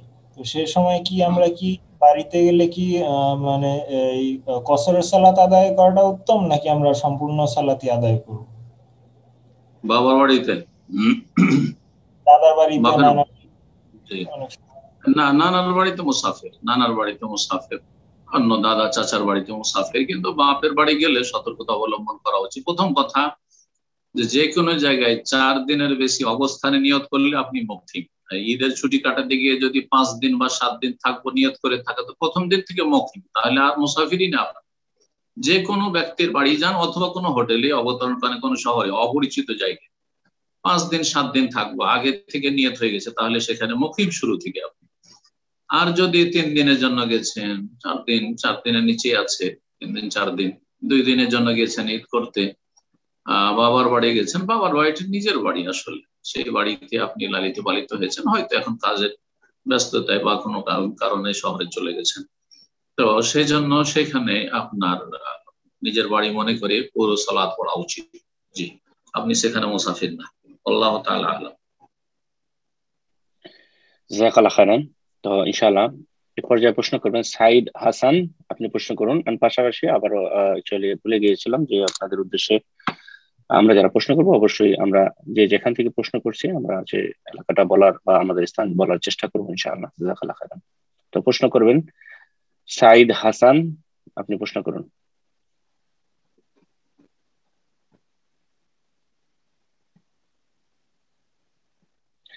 জি, সাইদ হাসান, আপনার ফোনটা আনমিউট করে নিন, প্রশ্ন করুন।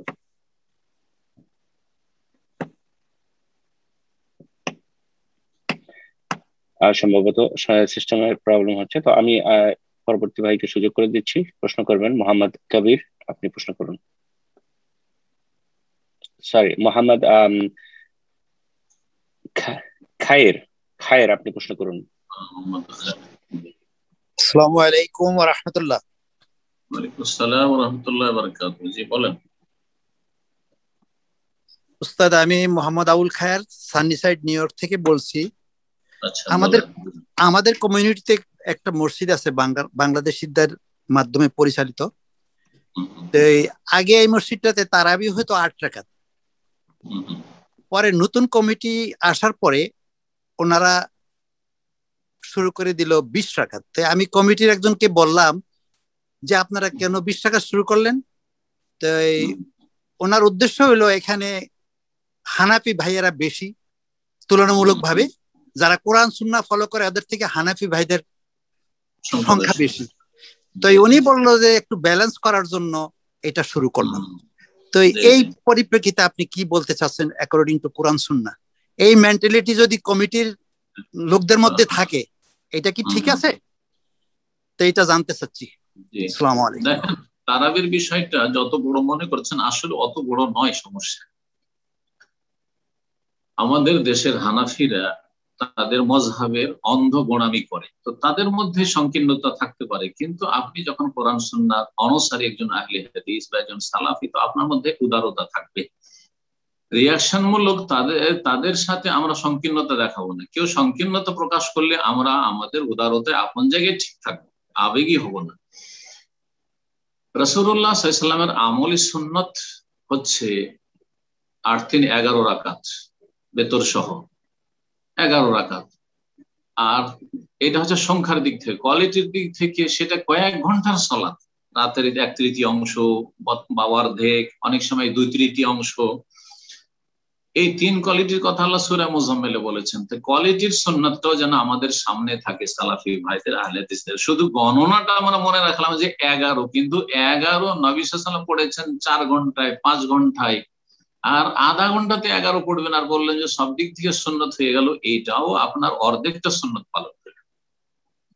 কথাটা আমাদের ঘর থেকে নিজের সংশোধনের প্রয়োজন রয়েছে, আমাদের মস্তিষ্কের সংশোধনের প্রয়োজন রয়েছে, চিন্তা চেতনার সংশোধনের প্রয়োজন রয়েছে। আমরা শুধু সংখ্যাটাকেই সুন্নত, বড় সুন্নত মনে করবো, যেমন সেটা সুন্নাত, ঠিক তেমনই কোয়ালিটিটাও সুন্নত। তো যদি কোয়ালিটি আমরা মেনটেন করি, কমপক্ষে আজকালকার জামানায় তো 1 ঘন্টা সর্বনিম্ন বললাম, সর্বনিম্ন 1 ঘন্টা 8 রাকাতে 1 পারা পড়লো, তাতে তাহলে ঠিক আছে। সবচেয়ে উত্তম হচ্ছে, উত্তম ফরজ নয়, উত্তম হচ্ছে যে আপনি 11 রাকাতই পড়বেন, কিন্তু যদি 20 রাকাত পড়া হয় আপনার মসজিদে, আগে 8 পড়তো, অসুবিধা নেই, জায়েজ আছে। এই ক্ষেত্রে এতটা অবশ্যই আপনার থাকা উচিত, বা ওই সব মুসল্লিদের থাকা উচিত যে নবী করিম সাল্লাল্লাহু আলাইহি সাল্লামের সুন্নাত, আমলি সুন্নাত হচ্ছে 11 রাকাত, কিন্তু সালাফদের যুগে, সাহাবায়ে কেরামদের যুগে, তাবেঈনদের যুগে সংখ্যা সেই যুগে বেড়ে গিয়েছিল।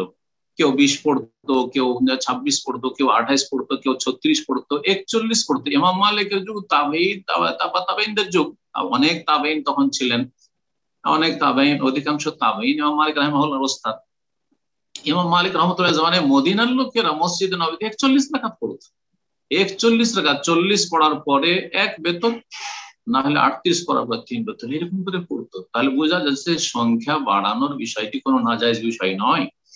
সুতরাং যদি আপনাদের মসজিদে 20 পড়ে, আর সেখানে হানাফিরা যেহেতু তাদের মধ্যে সংকীর্ণতার গোড়ামিটা বেশি, আপনারা যদি 8 পড়েন তো মসজিদ হয় মসজিদ দখল করার চেষ্টা করবে, আর না হলে মসজিদ থেকে আলাদা হয়ে যাবে, এই মসজিদে যাওয়া তাদের হারাম। কিন্তু আমাদের তো 20 রাকাত পড়া হারাম নয়, আমাদের তো উদারতা আলহামদুলিল্লাহ, আমাদের 40ও পড়তে পারি। তো 20 পড়া তো হারাম নয় আমাদের কাছে, 26 পড়া তো হারাম নয়, 30-35 পড়া তো হারাম নয়, কোনো অসুবিধা নেই আমাদের জন্য। আর যদি আমাদের মনে হয় যে 8 পড়ে চলে আসবো, তাও কোনো অসুবিধা নেই। সুতরাং আপনার মসজিদে যেটা 20 পড়ছে সেটাও ঠিক করছে, কিন্তু সেটা সুন্নত বলবো না, ঠিক করছে কিন্তু সেটা সুন্নত নয়, জায়েজ কিন্তু সুন্নত। আবার বলছি, শাইখুল বাজ রাহিমাহুল্লাহ বলতেন উত্তম হচ্ছে লম্বা করে 11 রাকাত পড়া, কিন্তু কেউ বেশি পড়লে পড়তে পারে, কেউ বেশি পড়লে পড়তে পারে, আল্লাহু আ'লাম। জাযাকাল্লাহ খাইরান। তো ইনশাআল্লাহ এ পর্যায়ে আবার আমি সুযোগ করে দিচ্ছি আমাদের ব্রাদার সাইদ হাসান, আপনি প্রশ্ন করুন।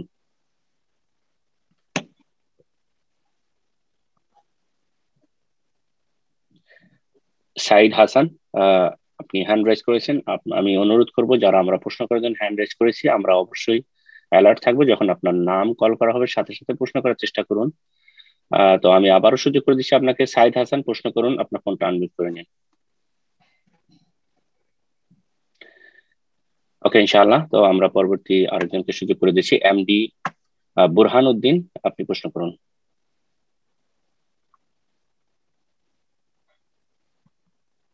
আসসালামু আলাইকুম শাইখ।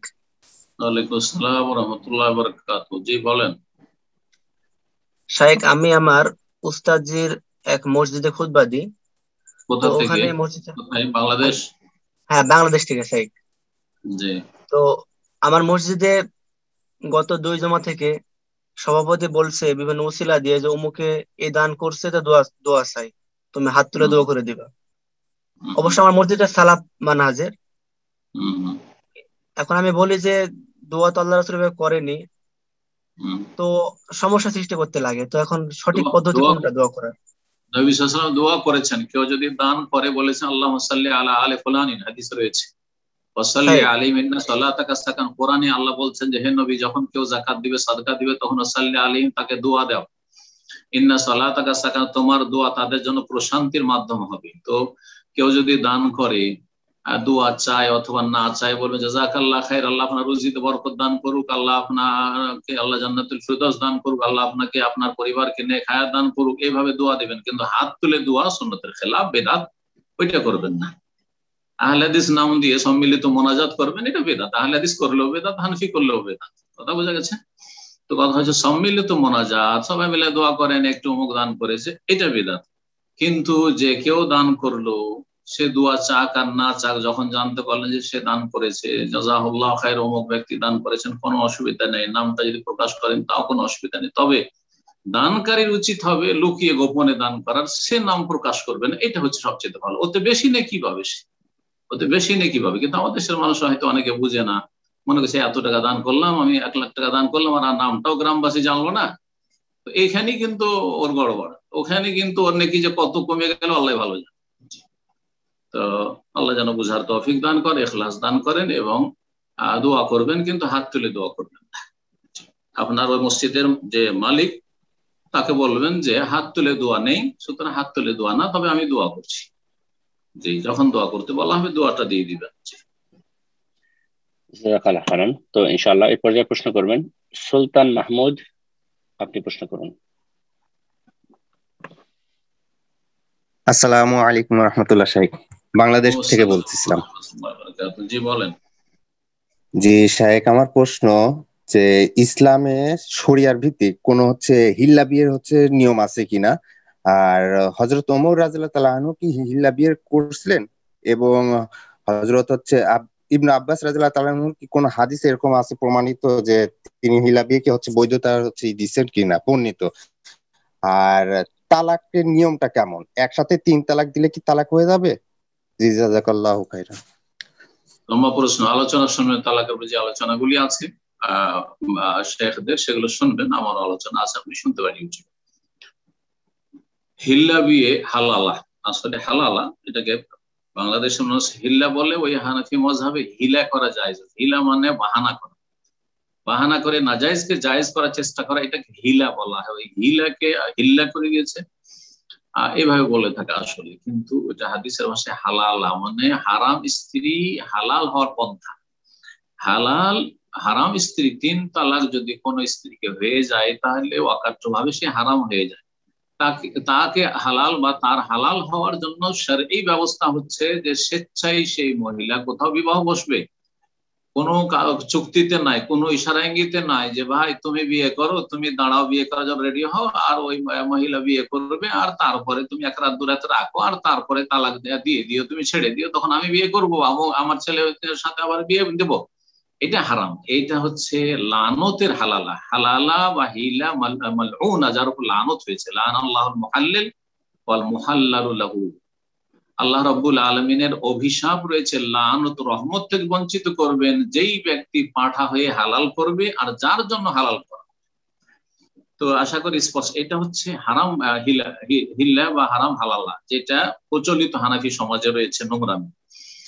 আর শরীয়তি হালালা হচ্ছে এটা আছে, সেটা হচ্ছে যে একজন মহিলা 3 তালাক হয়ে গেছে, 3 তালাক হওয়ার পরে যে কেউ তাকে পয়গাম দিতে পারে, যার জন্য সে মহিলা হালাল, মাহরাম না নন মাহরাম যে কেউ পয়গাম দিতে পারে। কেউ পয়গাম দিল, স্বেচ্ছায় বিয়ে বসলো, ও জানে যে এর সাথে আমি বিয়ে বসবো, এর সাথে সংসার করব, কিন্তু তার সাথে সংসার টিকলো না, সেই ভাত খেলো না অথবা তাকে রাখলো না, তারপরে তালাক হয়ে গেল, তারপরে ইদ্যত পার হইলো, তারপরে অন্যরা পয়গাম যে কেউ দিতে পারে, ওই আগের স্বামী এখন একজন কাস্টমার হিসাবে পয়গাম দিতে পারে যে আমিও তোমাকে পয়গাম দিচ্ছি।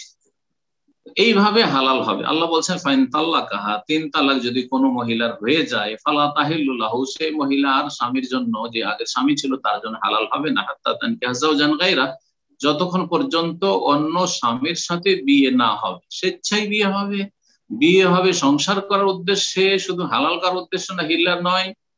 আর তারপরে তার সাথে টিকলো না, আর তারপরে তালাক হইলো, তারপরে তখন আগের স্বামী, অন্যের জন্য কোনো অধিকার নেই কিন্তু আগের স্বামীর, অন্য যে কেউ পয়গাম দিতে পারে, যে কোনো মুসলিম, আর ওর স্বামী যে আগের স্বামীটা ছিল সেও পয়গাম দিতে পারে, যাকে চয়েস করবে, তার অভিভাবক এবং সেই মহিলা। এটা হচ্ছে শরীয়তের বিধান। বাকি আপনার প্রশ্ন আর একটি অংশ, সেটা হচ্ছে যে তালাক দেওয়ার নিয়ম কি, 3 তালাক একসাথে দিলে হবে কি হবে না। 3 তালাক একসাথে দিলে অধিকাংশ মজহাবে হয়ে যাবে, কিন্তু হাদিস, সহি হাদিসের আলোকে, সহি মুসলিমের হাদিসে প্রথম কথা 3 তালাক একসাথে দেওয়া এটা হচ্ছে বেদাতি তালাক, হারাম তালাক, কাবিরা গুনাহ। হানাফি মজহাবের ফিকার কিতাব হেদা বেতা সবগুলিতে আছে তালাক বেদি হচ্ছে 3 তালাক একসাথে দেওয়া, কিন্তু তাদের কাছে দিলে হয়ে যাবে। আর সহি মুসলিমের হাদিসের আলোকে কানা তালাক আলা আহদি রাসূলিল্লাহ সাল্লাল্লাহু আলাইহি ওয়াসাল্লাম ওয়া আহদি আবি বকর ওয়া সাদরা মিন খিলাফাত ওমর তালাকু সালাসা ওয়াহিদা, তালাক নবী সাল্লাল্লাহু আলাইহি ওয়াসাল্লামের আমলে, আবু বকরের জামানায় সেই 2.5 বছর, 2 বছর, এবং ওমর রাদিয়াল্লাহু আনহু খেলাফতের শুরু তালাকু সালাসা ওয়াহিদ, 3 তালাক কেউ একসাথে দিয়ে দিলে একটা তালাক বলে গণ্য হতো। কিন্তু ওমর রাদিয়াল্লাহু তাআলা দেখলেন যে বেশ কিছু লোকেরা অজ্ঞতাবশত তারা একসাথে 3 তালাক, 10 তালাক, 20 তালাক, 50 তালাক, 100 তালাক এইরকম করে দেওয়া শুরু করে। আরে খেলতামাশা শুরু করে দিয়েছো, আচ্ছা ঠিক আছে। তখন রাজনৈতিক একটা বা রাষ্ট্রীয় অর্ডার বা ফরমান জারি করলেন।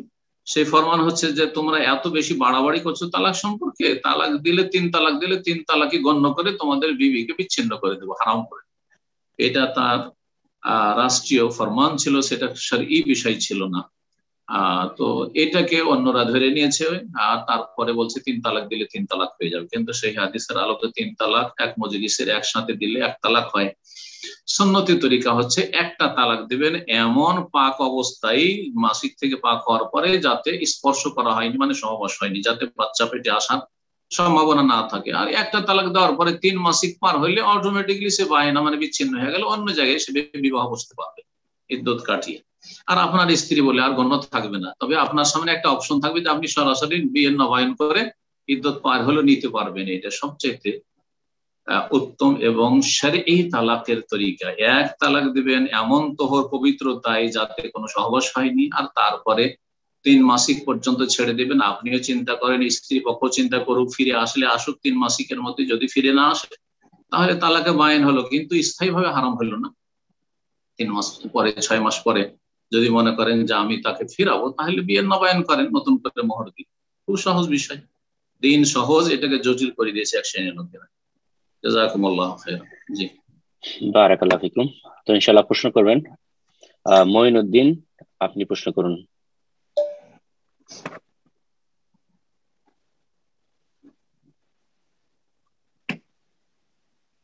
আসসালামু আলাইকুম ওয়া রাহমাতুল্লাহি ওয়া বারাকাতুহু।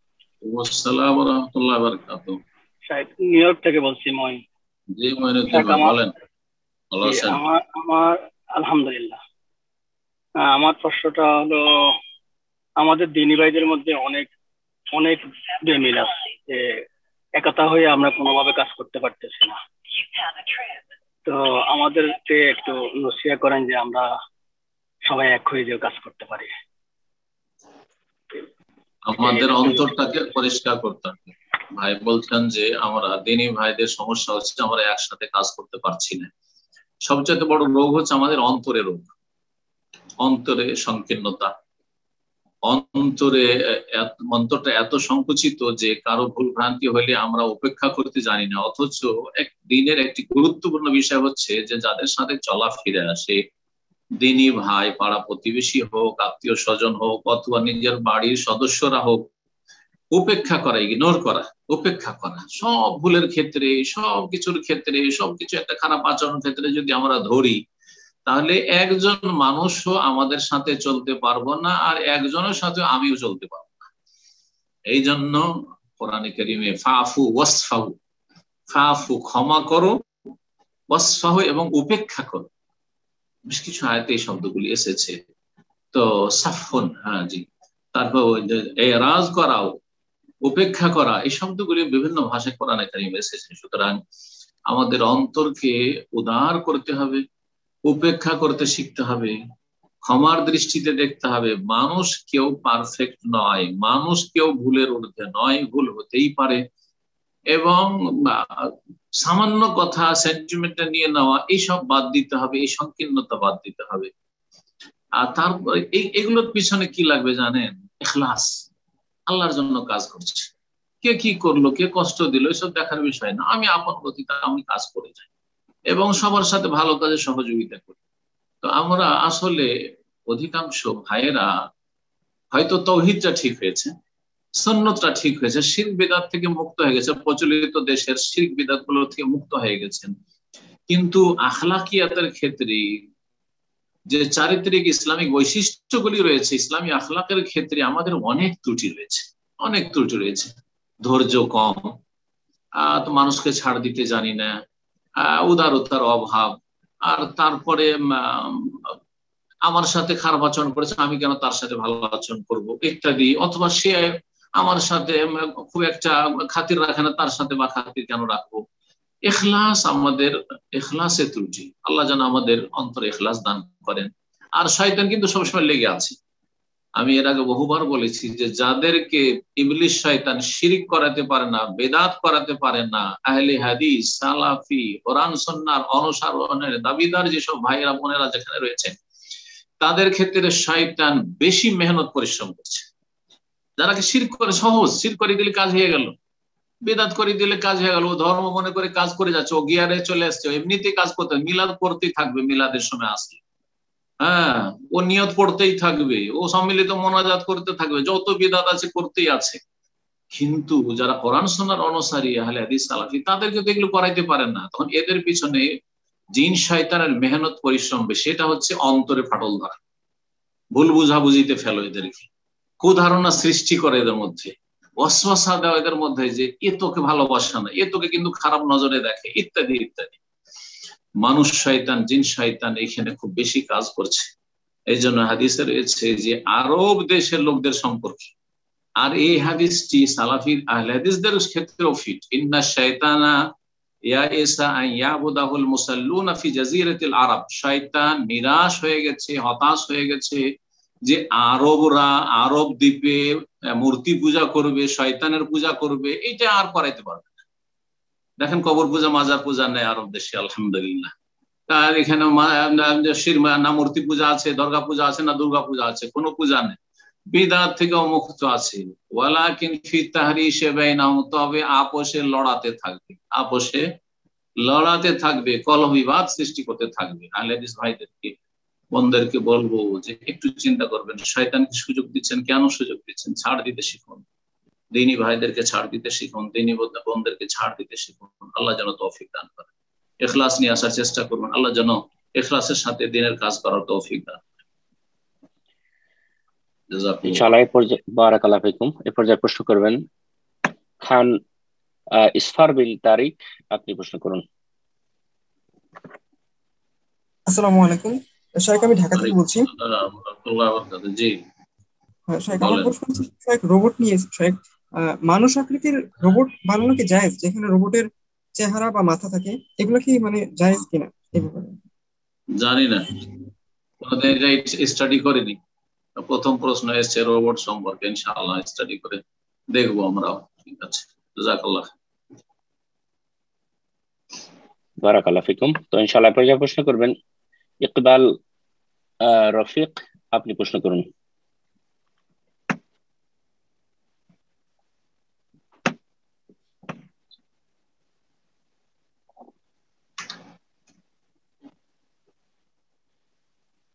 জি, আপনার ফোনটা আনমিউট হয়েছে, আপনি প্রশ্ন করুন।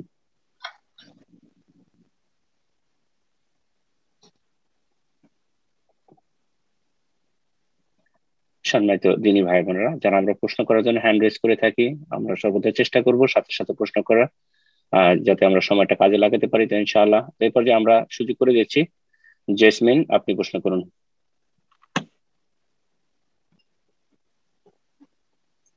আসসালামু আলাইকুম রহমতুল্লাহ। আসসালামু আলাইকুম ওয়া রাহমাতুল্লাহি ওয়া বারাকাতুহু। বলেন। শাহেখ, আমি ইউকে থেকে বলছি। জি, আমার বলেন। কাছাকাছি একজন মুরব্বী আছেন, উনি মহিলা আর কি, বয়স্ক হয়ে গেছেন, চলাফেরা করতে ওনার কষ্ট হয় আর কি। তো উনি খুব নামাজ কালাম করেন। তো উনি আমাকে এটা জিজ্ঞেস করতে, যে মানে উনি খুঁজতে বলেছিলেন, আমি পাইনি, এই জন্য জিজ্ঞেস করছি। উনি যেহেতু ডায়াবেটিস আছে, উনি বাথরুমে পর্যন্ত পৌঁছাতে পারেন না। তো উনি ওনার ঘরে এনএচএস থেকে একটা কমোড দিয়েছে, ওইটা ব্যবহার করেন এবং যখন নামাজ পড়েন কাপড় যেটা ঢেকে রাখেন। তখন ওনার জিজ্ঞাসা হলো যে এতে ওনার নামাজটা সহি হবে কিনা, বা নামাজটা এভাবে পড়া যাবে কিনা। নাপাকি রুমে রেখে, এটাই তো হ্যাঁ, পায়খানা উনি কিবলার দিকে রাখবে না, কিবলার দিকে রাখবে না।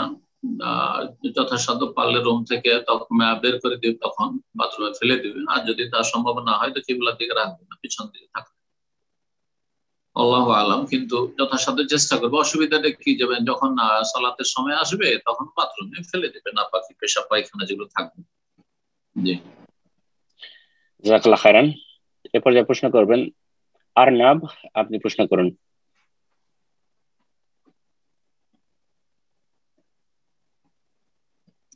জি আরনাব, এবং আপনার নামের পাশে 7 আছে। আরনাব, আপনি প্রশ্ন করুন। শেখ আসসালামু আলাইকুম। শেখ বাংলাদেশ থেকে আসসালামু বলছি। আলাইকুম। বলেন। শেখ, আমাদের দেশের আমির হামজা নামের এক বক্তা, সে বলেছিল যে গত বছর অর্থাৎ জুন মাসে 2020 সালে কাবার প্রধান ইমাম আব্দুর রহমান আস-সুদাইস আর মদিনার প্রধান ইমাম বান্দার বালিলা একটা লাইভ অনুষ্ঠানে এসে ফতোয়া দিয়েছে যে মসজিদুল হারাম থেকে শুরু করে পৃথিবীর কোনো মসজিদে কোনো চেয়ার থাকতে পারবে না, মানে চেয়ার থাকলে সে চেয়ার মসজিদ থেকে বের করে দেওয়া হবে। তাহলে শেখ, এখন প্রশ্ন হচ্ছে, যেহেতু আপনি মদিনা ইউনিভার্সিটি থেকে পড়াশোনা করেছেন আলহামদুলিল্লাহ, আর এখন সৌদি আরবেই থাকতেছেন, তো শেখ এই বিষয়টা আপনি ভালো জানবেন, সেজন্যই আপনার কাছে প্রশ্ন হচ্ছে যে সে কি সত্যি বলেছে? যদি সত্যি বলে থাকে তাহলে মক্কার প্রধান ইমাম এতদিন পর হঠাৎ করে 2020 সালে কেন এই ফতোয়া দিল? যদি সত্যি দিয়ে থাকে তাহলে কি এতদিন যারা চেয়ারে বসে মসজিদে সালাত আদায় করেছে তাদের নামাজ কি হয়নি?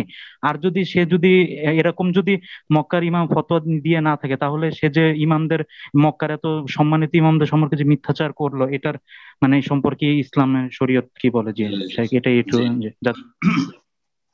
আমি গত গত এক সপ্তাহ আগে বা 10 দিন আগে মদিনায় সপ্তাহখানেক থেকে আসলাম। আর শত শত শত শত চেয়ার মসজিদে নববীতে দেখে আসলাম। বরং আমি কিছুক্ষণের জন্য রেস্টের জন্য সালাতের অবস্থায় বসিনি, মাগরিব এশার মাঝখানে বসে থাকতাম, বা দীর্ঘ সময় যখন হয়ে যেত তো তখন একটু আরাম পাওয়ার জন্য আমি নিজে চেয়ারে বসে থেকে আসলাম। আমার ছোট ছেলেটা চেয়ার নিয়ে এসে রাখতো এই জন্য পাশে, যে একটা চেয়ার সবসময় পাশে থাকতো। তো আলহামদুলিল্লাহ নিজের চোখেই তো দেখে আসলাম যে চেয়ার আছে আলহামদুলিল্লাহ শত শত মসজিদে, হারাম মসজিদ নববীতে। সুতরাং এই চোখে দেখার উপর আর অন্য কোনো সাক্ষী লাগে না। আর যারা বলেছে তারা আল্লাহ রাব্বুল আলামিনের কাছে জবাব দিয়ে মিথ্যা কথা বলেছে। আর চেয়ারে বসে সালাত যার প্রয়োজন রয়েছে, যে দাঁড়িয়ে সালাত করতে পারে না, তার জন্য জায়েজ। চেয়ারে বসে সালাতের বিধান সম্পর্কে আমার প্রায় 1.5 ঘন্টার একটা বিস্তারিত আলোচনা আছে, গুরুত্বপূর্ণ আলোচনা, ইউটিউবে পেয়ে যাবেন সার্চ দিলে ইনশাআল্লাহ, তার থেকে অনেক কিছু জানতে পারবেন। জি, জাযাকুমুল্লাহ খাইর। বারাকাল্লাহ ফিকুম। তো ইনশাআল্লাহ এই পর্যায়ে প্রশ্ন করবেন জুলহাস এমডি, আপনি প্রশ্ন করুন। আসসালামু আলাইকুম ওয়া রাহমাতুল্লাহ। আসসালামু আলাইকুম। উস্তাদ থেকে বলছিলাম। জি উস্তাদ,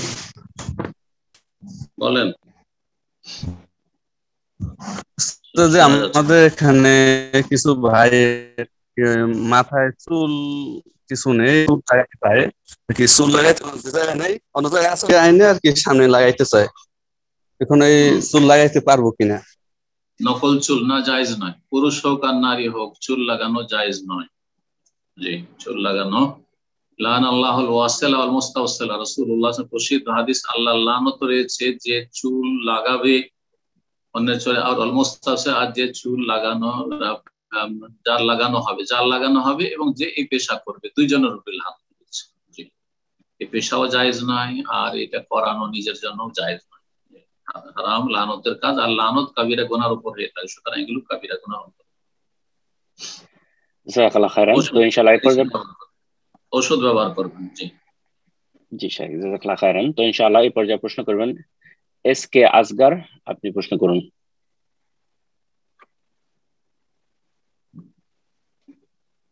আসসালামু আলাইকুম রাহমাতুল্লাহ, সম্মানিত স্যার কেমন আছেন? আসসালামু ওয়া রাহমাতুল্লাহি ওয়া বারাকাতুহু। জি বলেন। জি, আমি শেখ আসগার বলছি রিয়াদ থেকে। রিয়াদ থেকে বলেন। জি হ্যাঁ। জি, আমার প্রশ্ন হলো, যখন কোনো ব্যক্তিকে দেখা যায় বারবার বালা মুসিবত আসতে থাকে এবং অসুস্থ হতে থাকে, তো কোনো মানুষ কটাক্ষ করে বলে তাকে, দেখো তুমি পাপী, এই জন্যই তোমার প্রতি এত বালা মুসিবত, এত রোগ জ্বালা, সেই সমস্ত যে কটাক্ষ করে, সেই সম্বন্ধে বলবেন স্যার। জাযাকাল্লাহ খাইর। জি, কোন ব্যক্তি বিপদ আপদে থাকলে তাকে কটাক্ষ করা অথবা তার সম্পর্কে ধারণা, কটাক্ষ করুক আর না করুক সেটা তো আরেকটা গুনাহ হয়ে গেল, আঘাতমূলক কথা বললে। কিন্তু যদি এই উদাহরণে রাখে যে সে হয়তো কোনো পাপ করেছে সেজন্য বালা মুসিবতে নেমে এসছে, এটাও অজ্ঞতা এবং এটাও একটা ভ্রান্ত ধারণা, গুমরাহি। বরং এর বিপরীত হাদিস রয়েছে, আসাদুন নাসে বালাআন আল আমবিয়া সুম্মা আল আমসাল ফাল আমসাল, সবচেয়ে বেশি পরীক্ষা আম্বিয়া রাসূলগণের হয়েছে, বালা মুসিবত এসেছে, তারপরে যে যত বেশি ভালো তার উপর বালা মুসিবত এসেছে। যার যত দিন শক্তিশালী, তার দিনের শক্তি অনুযায়ী তার উপর বিপদ আপদ নেমে আসে, যাতে বরদাস্ত করতে পারে। এই জন্য আমাদের মধ্যে যারা দুর্বল ইমানের মানুষ, তাদের উপর বালা মুসিবত কম আসে, আর আমরা নিজেরাও দোয়া করি যে আল্লাহ অত বালা মুসিবত দিও না, কারণ আমাদের মধ্যে ওই ইমানি শক্তি নেই। সুতরাং রব্বানা ওয়ালা তুহাম্মিলনা মা লা তাকাতা লানা, এই দোয়া আল্লাহ শিখিয়েছেন, আল্লাহ আমাদের উপর এমন বোঝা দিও না, সে বালা মুসিবত বোঝা হোক আর অন্য কোনো বোঝা হোক, মা লা তাকাতা লানা, যে ক্ষমতা আমাদের বরদাস্তের নেই। তো সেখানে বিভ্রান্তির আশঙ্কা রয়েছে। তো যত যে ইমানদার তার পরীক্ষা নিরীক্ষা আরো বেশি হয়, এবং এটা ঠিক ওই রকমই যেমন মাটিকে যত জ্বালাবেন তত বেশি শক্ত হবে। মাটিকে প্রথম শুকিয়ে একটু শুকনা ইট হইলো, তাকা কিন্তু কাঁচা, তারপরে সেটা পুড়াইলে ওটার নাম ইট হইলো, ওইটাকে আরো বেশি পুড়াইলে সেটা আরো ঝামা, আরো শক্ত হয়ে গেল। ঠিক ওই রকমই মমিন বান্দা যার উপর যত বেশি বালা মুসিবত আসে, যদি সত্যি ইমানদার হয় তাহলে তো সে ইমানের দিকটা আরো মজবুত হয়। সুতরাং মূর্খদের কথায় ভ্রুক্ষেপ করবেন না, এলো মূর্খদের কথা, অথবা আপনার শত্রু যারা হিংসুকদের কথা। হিংসুক যেহেতু আগে থেকে হিংসা আছে, ও খুশি হতে চায়, দুশ্মন হাসতে চায়, সেই জন্য আপনার উপর কোনো বিপদ আপদ দেখে হাসছে। কিন্তু আজকে যদি আপনার পালা হয়, কালকে ওর পালা আসতে পারে, এটা ভয় করে না। এই ভয়টা থাকলে এরকম কাজ করতো না। আল্লাহ ওদেরকে হেদায়েত দান করেন এবং মানুষের এইসব কথাকে উপেক্ষা করার আল্লাহ তৌফিক দান করেন। জাযাকুমুল্লাহ খাইর। বারাকাল্লাহু ফিকুম। তো ইনশাআল্লাহ এই পর্যায়ে প্রশ্ন করবেন এমডি ইসহাক আলী, আপনি প্রশ্ন করুন। আসসালামু আলাইকুম। ওয়ালাইকুম আসসালাম ওয়া রাহমাতুল্লাহি ওয়া বারাকাতুহু। আমি বাংলাদেশ থেকে বলছিলাম। 2 রাকাত সুন্নাত নামাজে রাফউল ইয়াদাইন করার পদ্ধতি কি? আর আরেকটা প্রশ্ন, যে ঘর জামাই থাকার ইসলামী শরিয়া বিধান কি? 2 রাকাত সুন্নাত হোক আর ফরজ হোক, রাফাইদান সুন্নাত। রাফাইদান হচ্ছে সুন্নাত সালাতেও সুন্নাত আর ফরজ সালাতেও সুন্নাত। ফরজ নাই, কিন্তু জানার পরে এই সুন্নত পালন করা উচিত, তার উপরও নেকি রয়েছে। রাফাইদানের সুন্নতের উপরও নেকি সওয়াব রয়েছে, যারা করে না তারা এই নেকি থেকে বঞ্চিত। তো রাফাইদান প্রথম তাকবীরে তাহরিমাতে আছে, যেটা সবাই করে, নবীরাও করে। তাকবীরে তাহরিমার সময় রাফাইদান, রুকুতে যাওয়ার সময় রাফাইদান আছে, রুকু থেকে উঠার সময় রাফাইদান আছে, এই 3টি জায়গায় রাফাইদান আছে।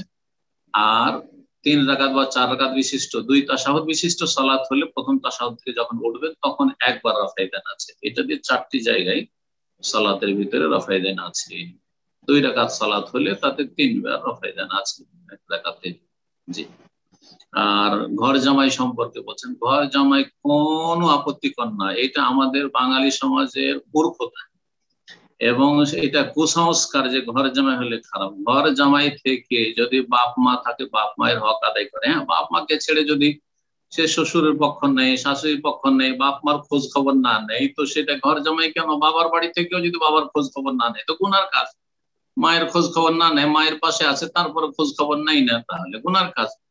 কিন্তু কেউ যদি ঘর জামাই হয়, ছেলে সন্তান নেই, তাকে ঘর জামাই রেখেছে, কোনো আপত্তিকর না।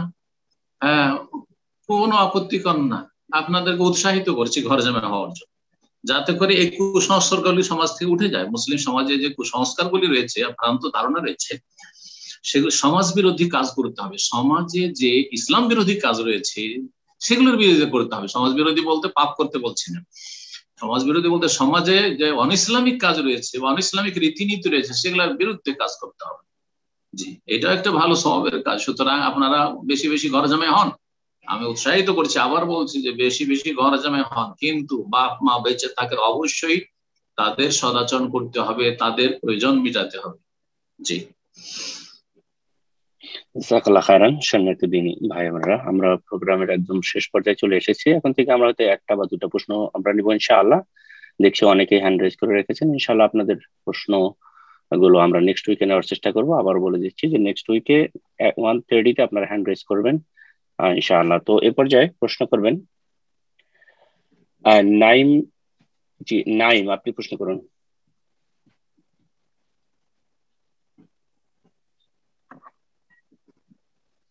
আসসালামু আলাইকুম শাইখ। আসসালামু আলাইকুম ওয়া রাহমাতুল্লাহি ওয়া বারাকাতুহু। জি, ঢাকা বাংলাদেশ থেকে বলছি। বলেন। জি, আমার প্রশ্নটা হলো যে জামাতের সহিত আমরা যখন মাগরিব বা ইশা সালাত আদায় করি, তখন দেখা যাচ্ছে যে ইমামের পিছনে প্রথম রাকাতে নিজে যখন সূরা ফাতিহা পড়ি, কিন্তু দ্বিতীয় রাকাত বা তৃতীয় রাকাতে হয়তো বা কোনো সময় সূরা ফাতিহা পড়তে মিস হয়ে যায়। যখন রুকুতে বা সিজদাতে চলে যায় তখন হয়তো বা মনে পড়ছে হয়তো সূরা ফাতিহা মিস করে ফেললাম। জি জি, তখন আসলে তখন ইমাম সাহেব সালাম ফেরাবে, তখন আসলে আমি কি করব? আমি কি সালাম ফেরাবো নাকি আমি এটা কি জেহরি সালাতে না সেহরি সালাতে? উচ্চ স্বরের কেরাতে যখন উচ্চ স্বরে শুনছেন তখন ভুলেছেন? জি জি জি জি, যখন উচ্চ স্বর। জি জি, উচ্চ স্বরে যে রাকাতটাতে শুনেছেন আর পড়তে ভুলে গেছেন বা পড়েননি, সালাত হয়ে যাবে ইনশাআল্লাহ, সালাত হয়ে যাবে। বাকি কথা হলো যখন মনে মনে পড়ছে ইমাম, তখন আপনি ভুলে গেছেন না, তাহলে ওই রাকাত হয়নি, তাহলে সালাতের রকম ছুটেছে, ওই রাকাত হয়নি, আর এক রাকাত পড়ে নেবেন ইমামের সালাম ফেরার পরে মাসবুক আপনি জানো। বুঝতে পেরেছেন? জি, জাযাকাল্লাহ খায়রান। তো ইনশাআল্লাহ আজকের সর্বশেষ প্রশ্ন নিচ্ছি আমরা। প্রশ্ন করবেন সরফরাজ হোসেন সাব্বির, আপনি প্রশ্ন করুন। জি, আসসালামু আলাইকুম শাইখ। আসসালামু ওয়া রাহমাতুল্লাহি ওয়া বারাকাতুহু। জি, বলেন। জি, আমার প্রশ্ন ছিল ওই যে বুখারী শরীফের তাওহীদ ফাউন্ডেশনের আপনার ইমাম বুখারী রাহিমাহুল্লাহ যে একটা তাফসীর করছেন সূরা কাসাসের 80 নং আয়াতের, যে ওয়াজু যে আয়াতটা ওইখানে আপনার বলছে যে আল্লাহর রাজত্ব। এখন ওইখানে ওইটা নিয়ে নাসিরউদ্দিন আলবানী রাহিমাহুল্লাহ বললেন যে এটা কোনো মুমিন মুসলিমের তরজমা হতে পারে না, মানে তাফসীর হতে পারে না, কোনো কথা হতে পারে না। এখন এই ভুলটা কার হয়েছে মূলত, এটা জানতে চাইছি।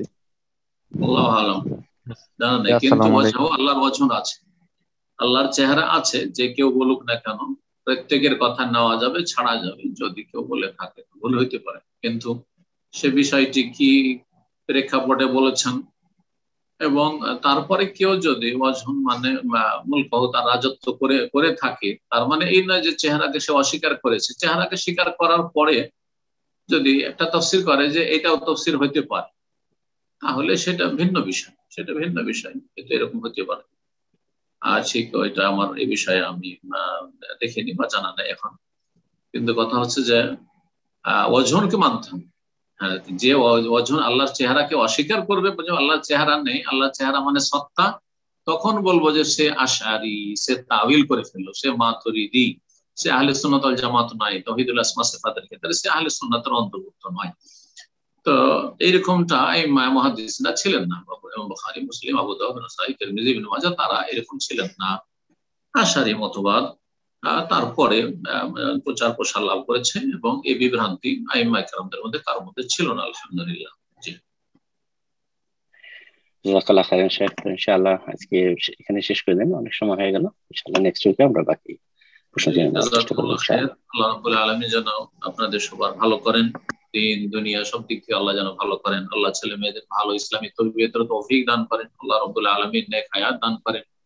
বালা মুসিবত থেকে, মহামারী থেকে আল্লাহ যেন বাঁচিয়ে রাখেন। প্রত্যেক মুসলিম ভাই বোনদেরকে, ভালো মানুষদের আল্লাহ যেন হেফাজতে রাখেন। আল্লাহ রাব্বুল আলামিনের কাছে দোয়া করি যে সব আমাদের দ্বীনী ভাইয়েরা, বোনেরা অথবা উলামায়ে কেরাম যারা অসুস্থ রয়েছেন, আল্লাহ তাদের সকলকে শিফা দান করেন। যে বিশেষ করে শেখ মুখলিসুর রহমান, তিনি আজকে মেসেজ হয়েছে, তিনি মেসেজ করেছেন যে তিনি অসুস্থ রয়েছেন, আল্লাহ যেন তাকে শিফা দান করেন। এরকম প্রত্যেক মুমিন মুমিনা, তাদেরকে চিনি আর না চিনি, জানি আর না জানি, যাদের মধ্যে ঈমান আছে, তাওহীদ সুন্নাত আছে এবং আল্লাহকে ভালোবাসে, আল্লাহর দ্বীনকে, আল্লাহ রাসূলকে ভালোবাসে, আল্লাহ তাদের সবাইকে যেন ভালো রাখেন এবং সমস্ত রকমের অনিষ্ট থেকে, বালা মুসিবত থেকে, দিন দুনিয়ার সমস্ত ফিতনা থেকে আল্লাহ যেন আমাদের সকলকে বাঁচিয়ে রাখেন।